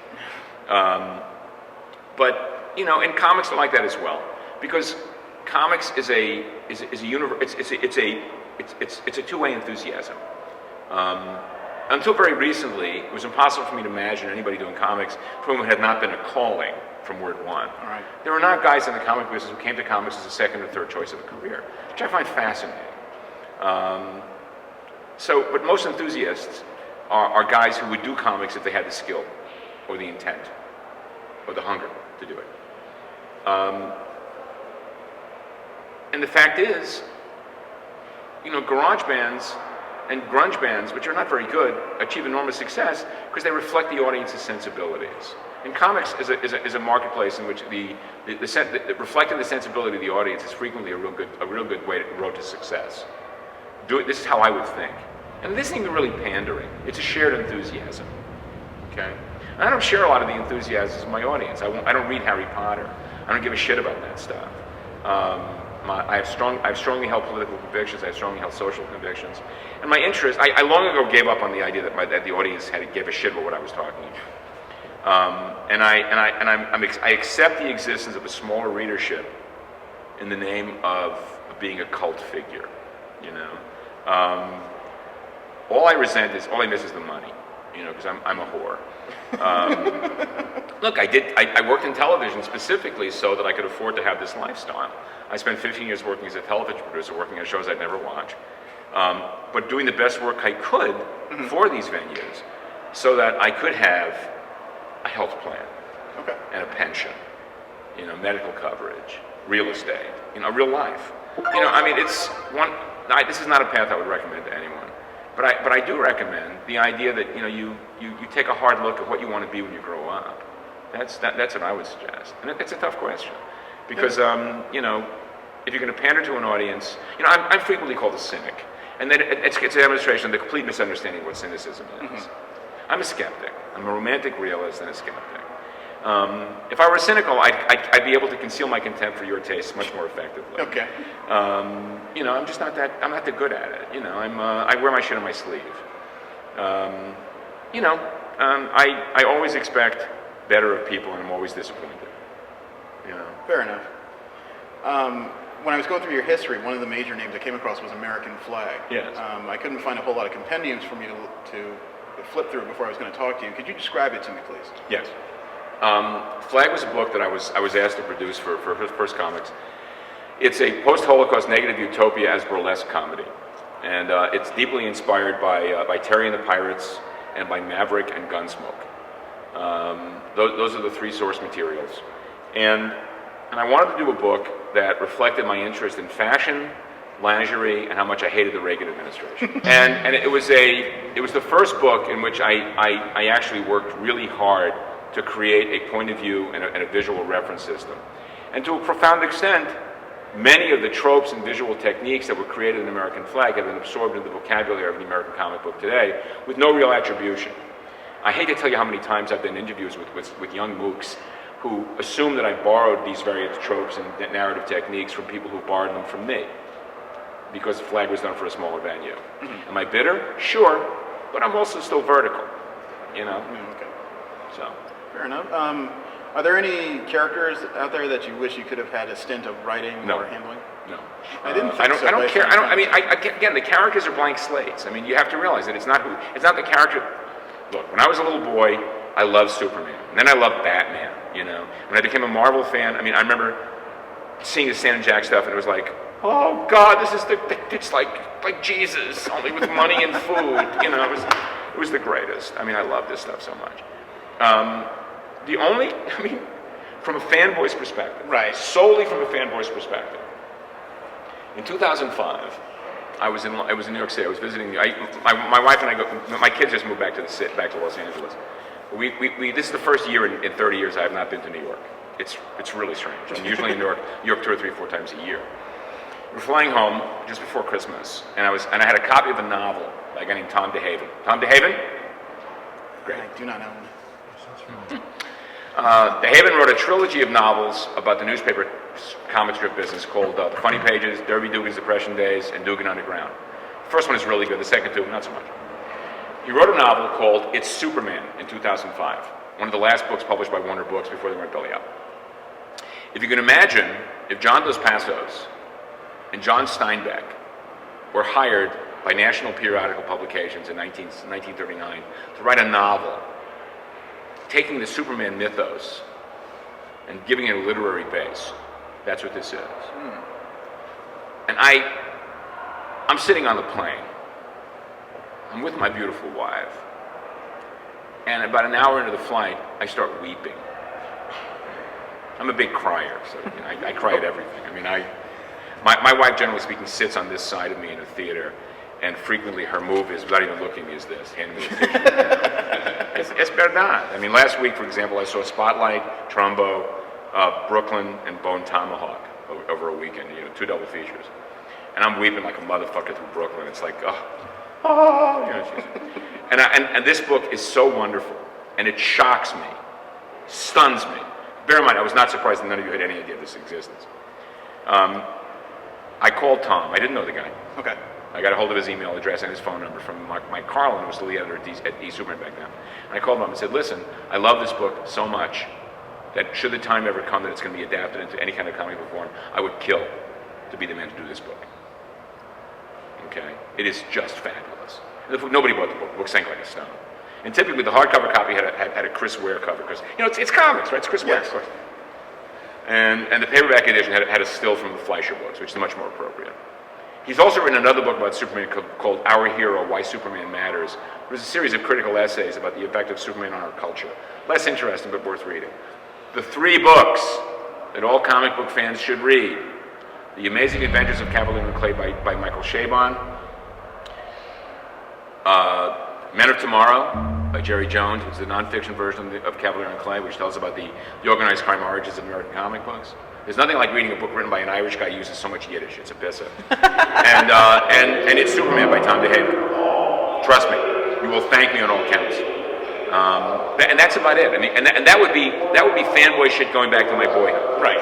Okay. But nothing really. I mean, for example, right now I'm working on 2 projects that are so utterly devoid and bereft of anything even vaguely commercial that I must be out of my fucking mind, you know. But then again, you know, who knows? Well, what projects are you working on? What should we be looking Well, right now I'm working on a 12-part series for Dark Horse Presents called Sunshine Patriots, which the logline is very simply two former Rough Riders, one white, one black, who are down in their luck 13 years after the war, find themselves hired by a nascent Hollywood studio to serve as hired guns against the attempted overthrow and overtake of the company by the first wave of Sicilian Mafia Black Hand. So again, it's just so commercial, it's just outrageous. It's a Western that takes place in Los Angeles in 1913. Okay?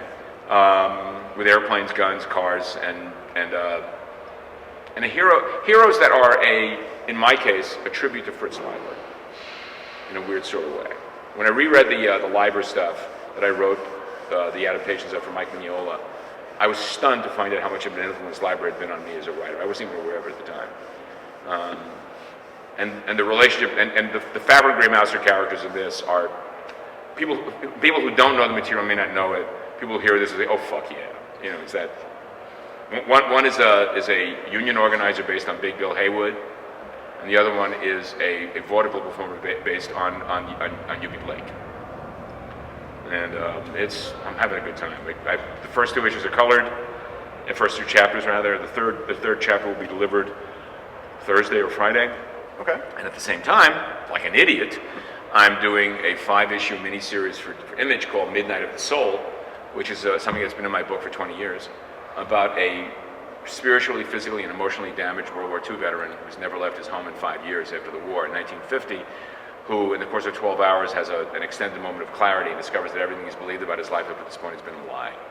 And it's a parody and take on the Joseph Campbell myth of the hero's progress, done in color, which is something I've not done for Image, and it's a tribute to the work of Anthony Mann. I'm a huge Anthony Mann fan. Anthony Mann? Okay. Anthony Mann directed T-Men, Raw Deal, He Walked by Night, Winchester 73, Blood on the Spur. He was the guy who identified what Hitchcock saw in Jimmy Stewart in Rope, one of the pastiche of the Lerner and Loeb murders, Leopold and Loeb murders, and took that damaged goods that Jimmy Stewart was after the Second World War and turned him into this incredibly psychotic cowboy hero. If you've never seen these Broken Arrow, these are amazing movies. And Mann was a guy who was able to make the transition from incredibly low-budget black and white pictures into color. He was the first director on Spartacus. And Douglas fired him, okay, and replaced him with Stanley Kubrick. If you know the picture "The Third Man" by Carol Reed, the entire sequence in the sewers under Vienna, with Harry Lime being pursued by the police in Vienna, was taken literally lock, stock, and barrel from He Walked by Night. He Walked by Night is the unofficial pilot for Dragnet. Jack Webb plays a forensic scientist in the picture and is smart enough to see that there's something going on here. It's a picture that's the LA equivalent of Naked City. Mann was a giant. And his cinematographer was a guy named John Oldham, who published a wonderful book called Painting with Light. Okay. So that's what I'm working on right now. So yes, I'm awash in commerciality. I'm just throwing myself, I'm whoring the out of my career here. It's fantastic. Thank you very much for your time. It's been Thanks, Jeremy. Pleasure. Thanks, guys. Thank you.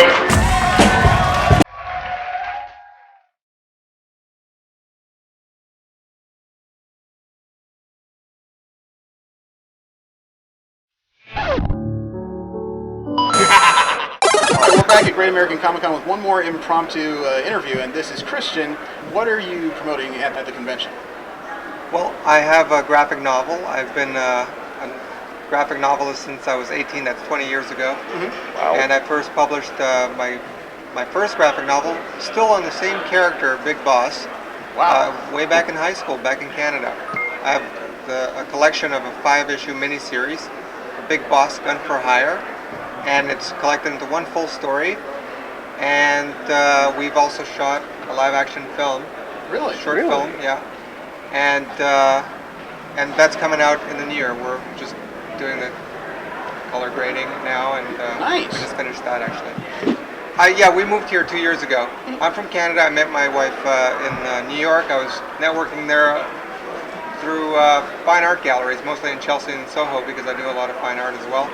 So I was networking and we met, and then we decided Las Vegas because it's a great industry here. It's close to LA, great nature. It's got everything really. So in terms of bringing things over, I didn't really encounter that too much. That problem. Yeah. That's okay. What type of character is Big Boss? Explain it to me so that I can relay it to others.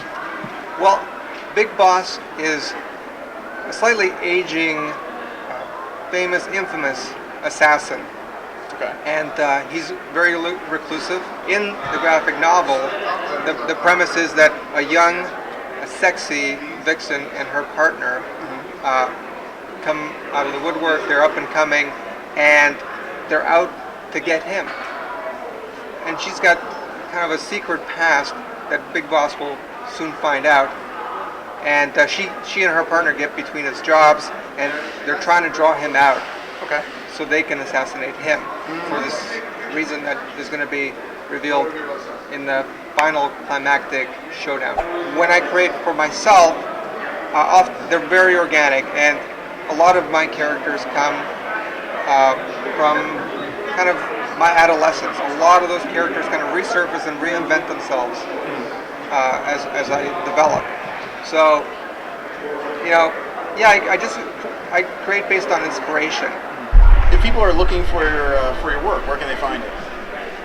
Well, they can find the digital copy at Comixology.com. There's a Big Boss Gun for Hire. Search for that. Okay. I have a website, which is csa1.ca. Through the link on the website, you could find print-on-demand copies of my comic and digital downloads. And currently, it's distributed locally through Las Vegas. Well, it was wonderful meeting you, man. I mean, the covers of comic books have got to be important because those are the first device to try and get somebody who's just walking through the store to read the book. Would you say? Absolutely. Sure. It's about getting someone to pick it up. That's my job. You should definitely judge the book by the cover. That's exactly what I think. Most people say they can't when it comes to, like, oh, I got your cover and it's really awesome, but the insides suck. Yeah. And I'm like, well, yeah. Talk to Marvel.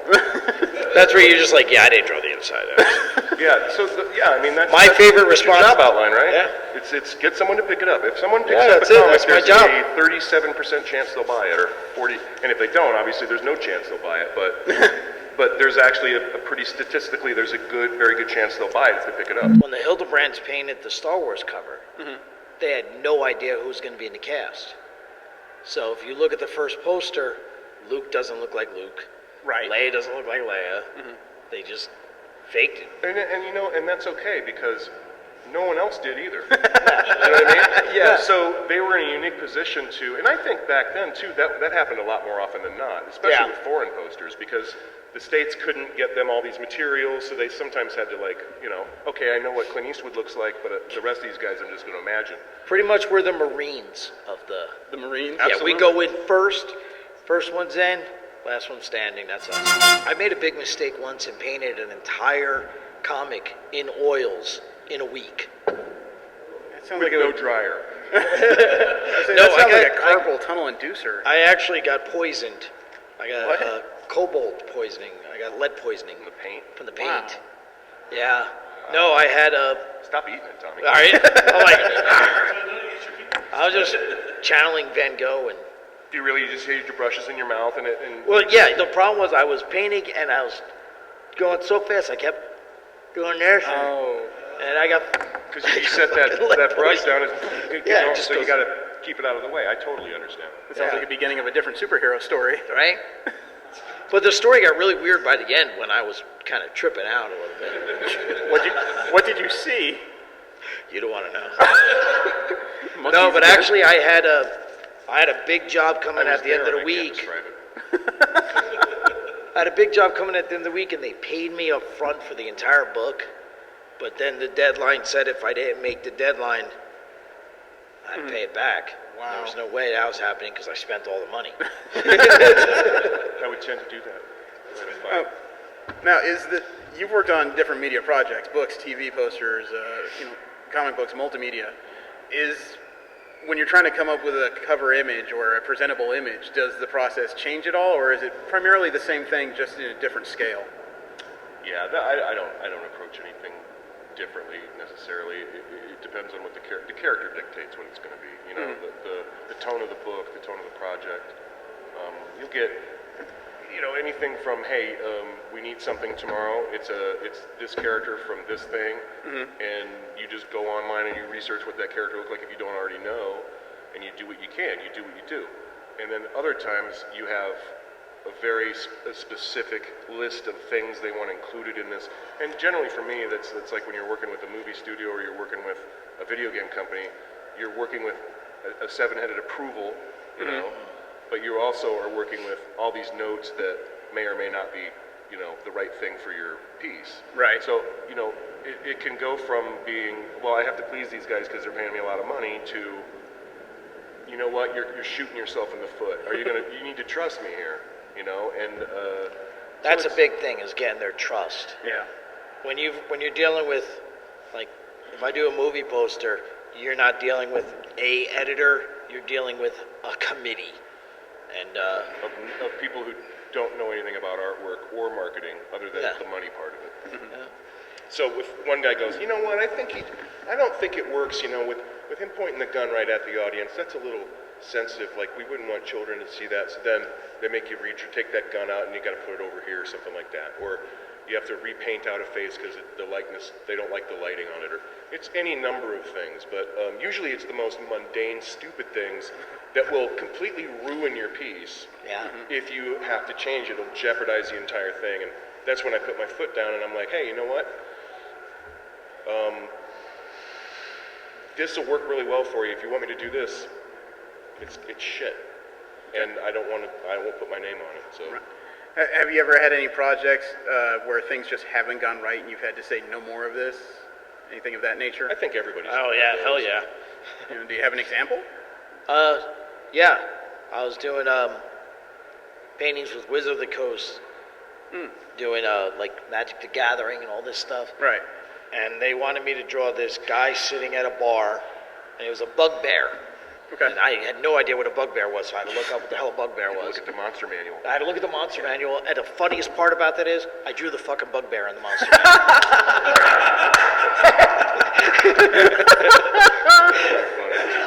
So 4 o'clock in the morning, I'm like, are you freaking kidding me? Oh yeah, the bugbear. Bugbear. They didn't have a name for it. Yeah. But I drew with a mug, and the first editor said, no. Mugbear. Yeah, he can't have a mug because he has claws, so he has to have a dagger. And I was like, okay, so he wanted him holding a dagger. How does that change the grasp of it? A mug or a dagger? It's ridiculous. Clawing himself instead of the. So it went from a mug to a dagger, and then the next editor wanted a goblet. So the hand like this on the goblet. And then they went back and said, you know what he needs? Mug. A mug.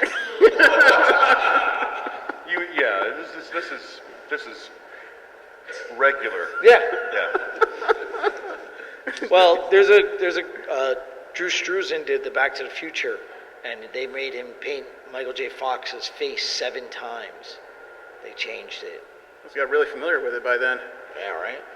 Well, what sucks too for a guy like Drew is every time you do that, you're painting it out of the painting. Right. Oh, that's mine. Starting from scratch, right? Yeah. And it's mine. I would just tape. I would glue pieces of canvas because all mine is all traditional. Oh, okay. So I don't do anything on the computer or anything. So every time they had a correction, I had to repaint it. Yeah, I mean that's Drew too. I mean it's like he just has to I have to paint this out and then paint it back in. Like how? And I'm like, I know Drew works from photos too, but Drew has a certain way of using them, and it usually starts with a sketch. You know, he's laying the rudimentary things down, and it's like when you paint it out, you pretty much have to gesso it out. Yeah. Because you're not going to see what you're doing otherwise. So. Okay. Although now, if I have a correction, I own a large format printer.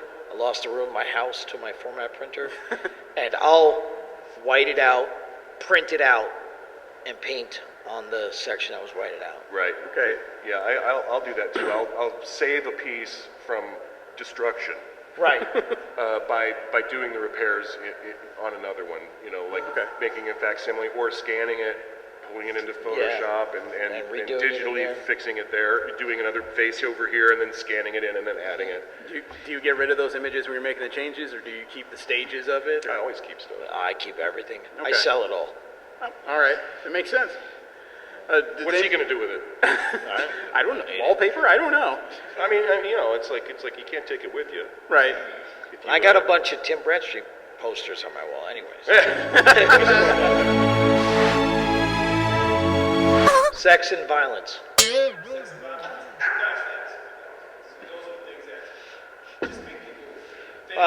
Anything that's a swastika, a naked girl. Seriously, these are like the earmarks. Right? Iconic images, anything that pulls you in. You have to remember that McDonald's uses orange because it makes you hungry. Okay, red is a passion color. Trigger colors have trigger reactions. You are making me second guess my love of Taco Bell at this moment. Yeah. Yeah. It's pretty bad. I can't isolate one color for Taco Bell, can you? Yeah. Eventually I could. But crib sauce. I think out of anything, it's energy. Just pulling them in. Something that triggers it, some kind of primal reaction. That's what I go for. And boobs. For me, it's like I'm a fan of I grew up a fan of movie posters and kind of iconic imagery, and what I got from that, what I wanted to bring to my work was, I don't think about how can I make it sell. I mean, because that's kind of almost the furthest thing from my mind. I'm trying to please myself first. So, well, then thank you get you. that. But 20 minutes later, it's almost like I have to have it be something that I like. And so whether that starts in an iconic pose or the way I'm going to light the character, there's no one thing that you do. I think it's different every time for every cover. Because like I say, the work dictates what it needs to be. And that's why if you draw in a specific style, you can still have an extremely large amount of variety to that style by just switching the channels, right? Okay, I'm doing Star Wars today, and that looks a certain way, and then tomorrow I'm doing Hellraiser, and then the next day I'm doing Hellblazer, and then I'm doing The Punisher. So they're all different things, but they fall into the same genre, right? So there's still things I can sink my teeth into, things that I love to do, but every one of them presents different things, so it keeps it fresh, right? Also, you're not just working for yourself, so you have an editor, and the editor sometimes dictates what's on the cover, and they may, I'm doing the dragons for Magic the Gathering right now. All the 5 primary dragons. But my editor, yeah, pretty much. They have one of the editors has a very, very strict idea of how it should look.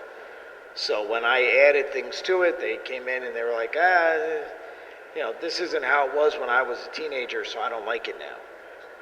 That happens a lot too, where you take something like a piece. Say for example, you get a piece of key art from a company, and they want you to try to kind of recreate that in your style.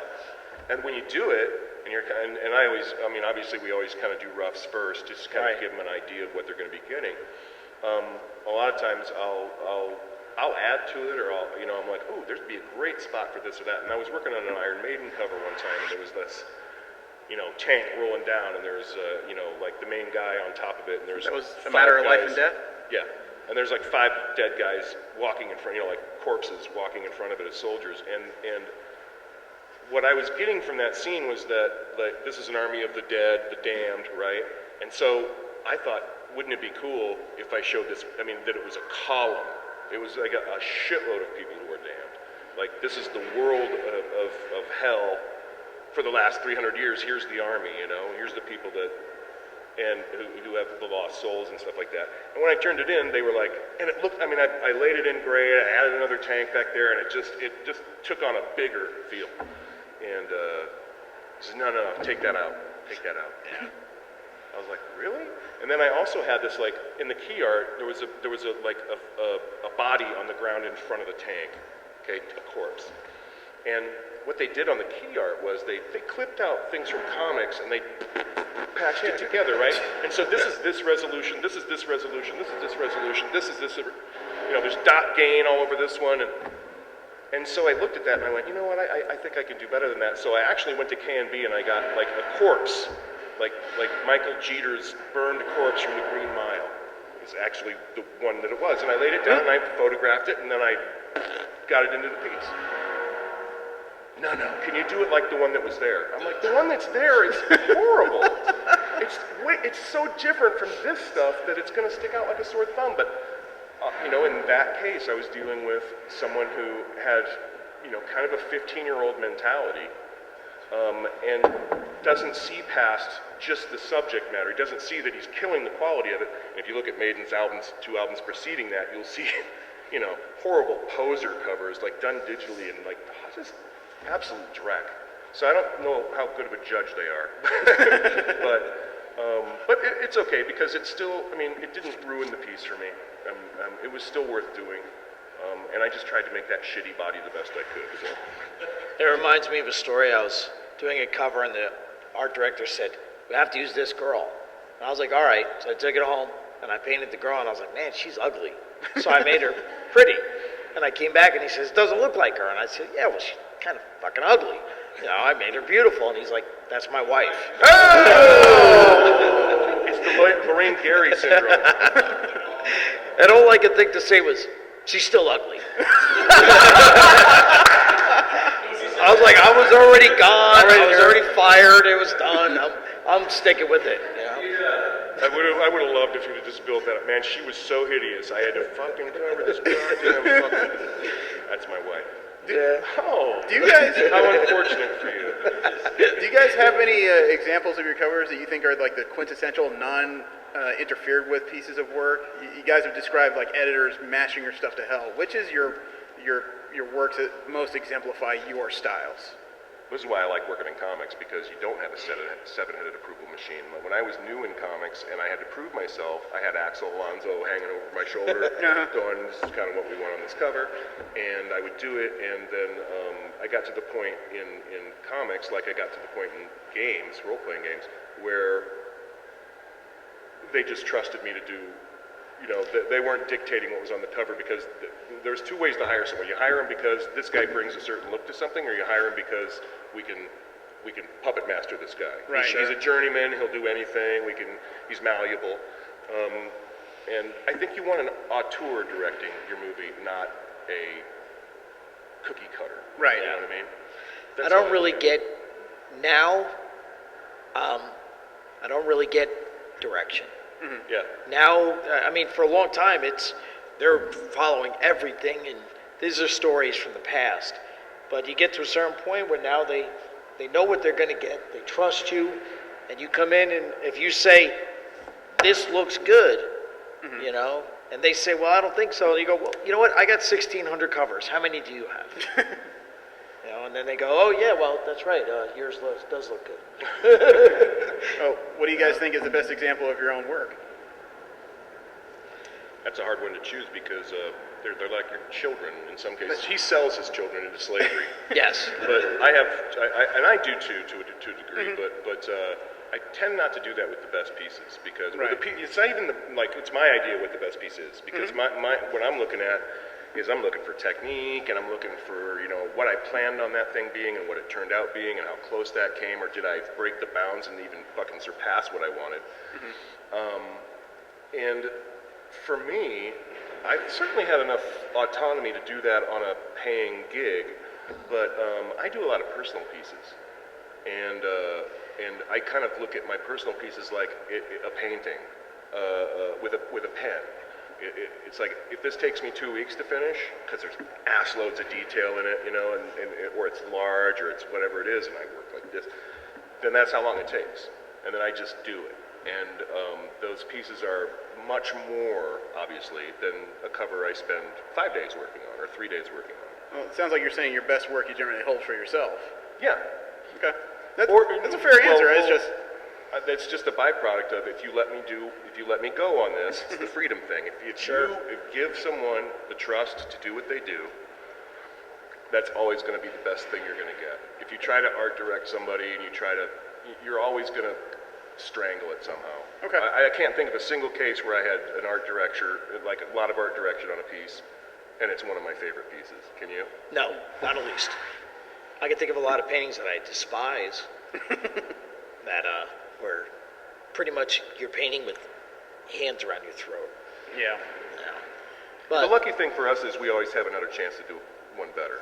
Yeah, we get to go again. I always say, exactly. I always say you're only as good as the last one you did, and if that one sucked, you're gonna do whatever you can to make the next one make up for it. But you do finish a painting and go, I'm going to take a mulligan on this one. And it's about finding the best person you can to fit that material.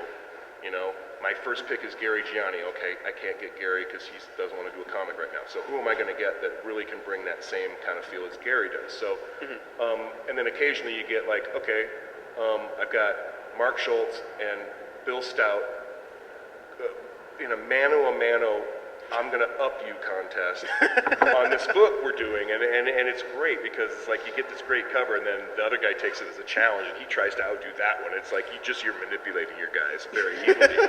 But what happens is you see this work then created right in front of your eyes practically. And when you're working with guys like that, I don't know if there's ever a letdown involved in that. It's magical. I don't know if that answered your question. It did to a fair degree, actually. Do you guys ever have to put yourself in a particular creative mood when you've got an assignment for a cover? I mean, do you have to go to some kind of, I don't want to say safe space, Tommy? but... I put all my bills on the table.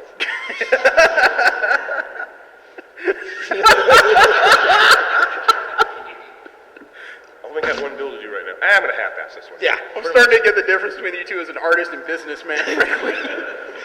No, I tell my students, you know, I'm really brutal with it. I say amateurs need inspiration. You know, for people to be inspired to do it, that means they don't have, you know, responsibilities.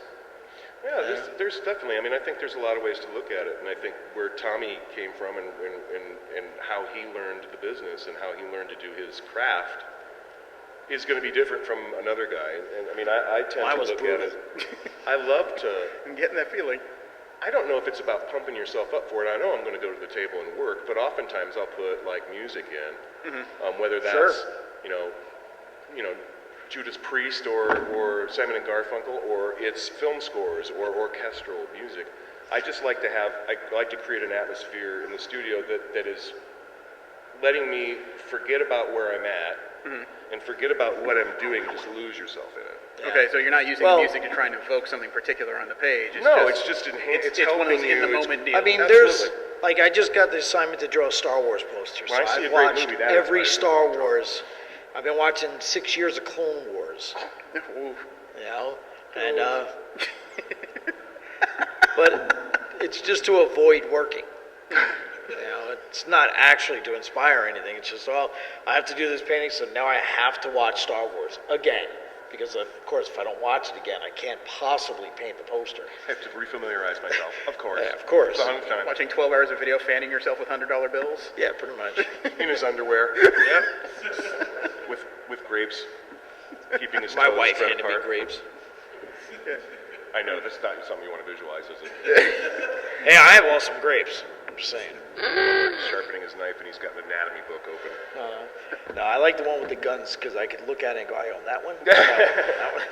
Well, you know, there's two kind of, for me, there's kind of two covers. There's do an iconic piece that would be like an issue 1 cover, okay? Or you do a storytelling cover. Now, even that single image, iconic image, needs to tell a story of some kind. But what I like to do too is like actually tell a story with that image. That's the challenge for me too. It's not only getting someone to pick up the book and stuff like that, but it's also investing myself in that. I mean, ever since you were a kid and ever since you started drawing, you're sitting there drawing a character and you're already making up a story about it. Oh, hell yeah, and making sound effects. So exactly. So you're in that situation, you're kind of concepting out a cover, and sometimes it just grows. I did this one cover for Vertigo called Gangland, and my editor says, what would be really cool is if you had like a mafia hitman on one side taking a crap in a urinal or in a commode in a public restroom, and in the other one there's a dead guy. And I went, ooh, that's awesome. So I kind of recreated, I set it up. I brought my brother-in-law in, and he became known as the hard luck hitman after this.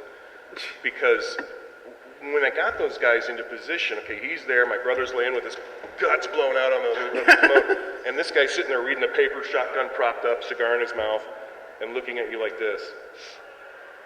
Because there's an empty roll of toilet paper here. In the other stall, there's a big full roll of toilet paper. So he just realized that, and he's like, now he's got to get up and traipse through all this gook and blood to get that fresh roll of toilet paper. I would have used the newspaper. So you just, yeah, and even though that's a goofy little story, it still made that cover 100 times better than it would have been if I had 2 big rolls of toilet paper on it, you know? And then on top of that, you know, you get, my editor's like, hey, we just had a meeting. Everyone loves your cover, but we can't print it. I'm like, why? He goes, well, the guy's got his guts blown out all over the cover. I'm like, you told me to do it. He's like, yeah, but you know what? I didn't think about. We have to kind of. These are going to sit on a shelf. You know, you can't do that. He goes, I got an idea. You probably won't like it, but what if we did a half cover, and that half cover was the door to the stall? And I went, that's fucking genius. And he goes, really? And I was like, yeah, I know exactly what I'm going to do. And I did it. And they liked that cover enough to spend the extra money on an extra half cover for it. And it was like one of the most memorable covers I've ever done. But it sounds awesome. Again, it's all about this, you know, telling a little bit of a story there, whether it's, you know, literal, you know, characters interacting, or it's a message left on the wall that is ironic to the situation, you know, things like that. Were there any characters or projects you guys would have liked to have been involved in and haven't had the ask? Always. Yeah. You know, what characters would you like to do? There was one cover that I got to do that I always wanted to do. So I got to do the cover to Tales from the Crypt. Comic or series? Or? Yeah, they came back out, and for a short time they came back out in Germany. Oh. And these 2 old ladies owned it for like 10 minutes. But in that 10 minutes, they hired me to paint 2 covers. And I was a huge Tales from the Crypt fan. That was one of your, I can't believe I got that Yeah, I job. couldn't. And you know what happened when I got it? I got the job, I got so excited, and I had finally had money, so I had all the paint I could want, all the paper I want. I went to draw, and I went, I can't think of a goddamn thing. That's when you go look at the Harvey Kurtzman stuff. That's what I did, too. Yeah. I had them all broken out in front of me. I'm like, oh, dear God, oh, dear God. I finally get to play with all the kids I want to play with, and I couldn't think of a fucking thing. But then the lady said her favorite was the Santa Claus story, where the Santa Claus kills the family. So I did Santa Claus, and he's got the mom in a box all chopped up, and there's 2 little kids standing there watching Santa Claus. Got a sack of goodies, and there's legs poking out of it. Pretty much. And the lady says to me, that's really twisted. And I was like, that's not twisted. So I sent her a little note, and I put a word balloon from the little kid, and it says, now go get daddy. Oh! With the cock and balls on Santa. That's disturbing. But yeah, it's. I mean, I love stuff like that where you can just kind of play with it. And I did keep those covers. I did not sell them. It's a beautiful thing about cover work and art in general these days, because back in the 60s and the early 60s and 70s, you mailed it off and it never came back. Yeah, it never came back. That's true. Is there an eventual like coffee table book you guys could do of like unreleased pictures? Sure. Yeah. Yeah, there's like 1 billion unreleased pictures. You don't get here without first doing 1,000 pictures before somebody says, yeah, you might be good enough. You'll always too. I've had like stuff rejected. Things that I thought, I was like, really? Yeah. You're not good. What? Some of your favorite stuff you send in, and they're like, exactly. oh, no. They're like, well, you know what? We just want a different flavor on this. We're so sorry. And then you know, they pay you, and it's all good. But then that thing never sees the light of day. I was wondering about that because your 2 personalities make it sound like if somebody just looked at your work and said, it's not really what we want. I could picture either of you trying to force feed them that frame. Oh, no, you punch them in the throat. Okay. Then they Then they have As they're going down, you just push the painting on them. As they're going down, you kick them in the throat again. No, I usually, I get hot, right? I flush, I get hot, I'm like, what? Could you repeat, excuse me? Yeah, we're not gonna use that. Oh. I mean, it just touches a button in me, and then I slowly have to just kind of calm myself down, and I'm like, am I still getting paid? Yeah, all right, cool. And then I'm okay, I'm like, hey, you know what? You do with you're the client, you do with what you want. I'll publish it in my art book. Yeah, pretty much. And I've done that before, you know. And there's also like those covers, those lost covers. You'll never get a chance. Well, you only get a chance to do if you do them anyway.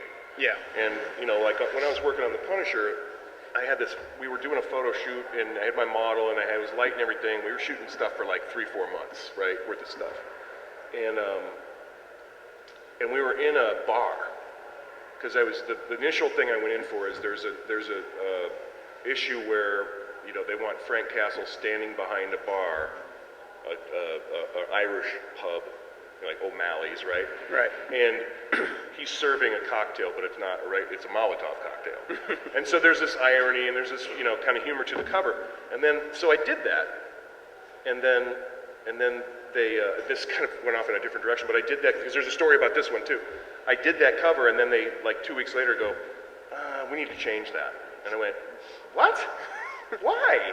Well, the people upstairs say that a Molotov cocktail is a terrorist weapon, and what? And I'm like, so it's a box cutter. You can still draw those. It's too It violent. was so stupid, and so I had to take the rag and the flame thing. He had a lighter, and I had to get that stuff out of there. But anyway, in the same shoot at the bar, I went back into the kitchen to see if there was anything I could kind of play with back there, and there's this meat slicer over here. And I'm like, my brother's standing there because he was helping me hold lights and stuff. I go, Bob, come here. And then I got my other guy in there. I go, stick his head down in the meat slicer, like, and keep it, and just have a gun pointed at him. You know, like you're gonna start slicing his face like roast beef, you know. And so I photographed this thing, and I'm like, I usually get stuff approved through Axel by showing him my photo rough first, and then, okay, go. So I turn this one in, and he goes, oh my God, I love that. We can't do it. And I was like, what? And he's like, yeah, no, it's just, you mean the gun pointed at his head? I'm like, it's the Punisher! I was afraid you were going to say he said a meat slicer was a terrorist weapon of some sort. Oh, yeah, no kidding. Well, that's how You're gonna ridiculous it offend gets at vegans. times. You know, and I mean, exactly. And you know, when you work for companies like, each company has their own kind of set of rules. And, you know, when I was working for Vertigo, it was like, you could use the word fuck, but not in the way that it meant a sexual act. It's just as an expletive. Right. So I'm like, but you're still printing the word, and no, but there's this loophole where you can get around it if it doesn't, and I'm like, oh my God, this is so silly. And on the opposite side, I drew all the Fangora books, and I tried to get them to be offended, and it didn't work. No matter what I did. So you were actually looking for shock value and all that. I was looking for complete shock value, and they just, everything I did, I was like, they're definitely going to turn this down. And I'd hand it in, they'd be like, that's beautiful. But they would have to put... I think I like working for this company. Yeah, I'm like, this is great. Before we go, what projects are you guys working on that people should look for? I just did some a cover. I'm starting to do a bunch of album covers, vinyl reissues for Varice Saraband, I'm a score nerd. So it's like a dream come true for me. I'm like, I do it for free. And I just did a Mad Max trilogy one where it's like I got to do a front cover, a back cover, and an inside piece. That's for awesome. the old Mel Gibson ones? Answer my Road Warrior itch that I've had since I was in that. I mean, I did that job 30 times. You know, over the past 25, 30 years. You know, for the research though, you need to buy the car. Yes, I do. I needed the car. Yeah.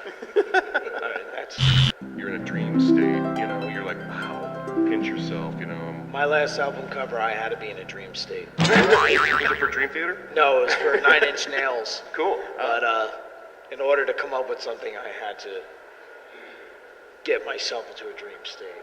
Yeah. So you broke your rule. You broke your rule.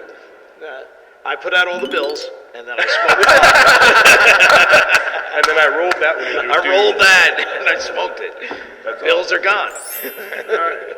Ladies and gentlemen, Mr. Tommy Castillo and Mr. Tim Bradstreet. If you write the stuff that you would normally normally go in a diary that you would never want anybody to read, if you put it in the story, put it in the characters' lives, it's something. When you're writing a page and it means a whole lot to you, it's going to mean something to somebody else. Yeah. If you're doing a page and you feel neutral, the person reading it's going to feel neutral. There's some sort of weird physics to it. I don't know what it is. Every time I'm doing a page and I'm choked up, that's the page I get the letters about. But if I'm doing a boring page, I wasted my time. Hi, welcome back to Great American Comicon with Mission Star Podcast and the Rolling 20s via American Robot TV. I am still Jeremy. I'm Jesse. We are getting ready to finish up our tour here at Great American Comicon. It has been an incredible weekend already. We have finished talking to the last available creator, Howard Chaykin. We also got to interview a new independent media project called Secret Identity, the TV series. You can find them at secretidentity.com as well as several associated videos on Facebook, YouTube, and Twitter. It's been a trip so far, and I will not lie, I'm looking forward to the ride home, but we did get a little bit of decent news today. Great American Comic-Con is greenlit for year 2. There will be a second Great American Comic-Con coming in the next year. Once we get dates, we'll be sure to pass them along. And we want to give a big shout out and thank you to the organizers and Desert Wind and Celestial Comics, as well as the city of Las Vegas, because it's actually been much more interesting than I could have hoped. You got anything you want to add? He's brilliant. Thank you very much.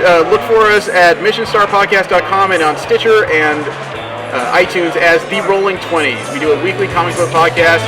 Have a great one. Enjoy the holiday season.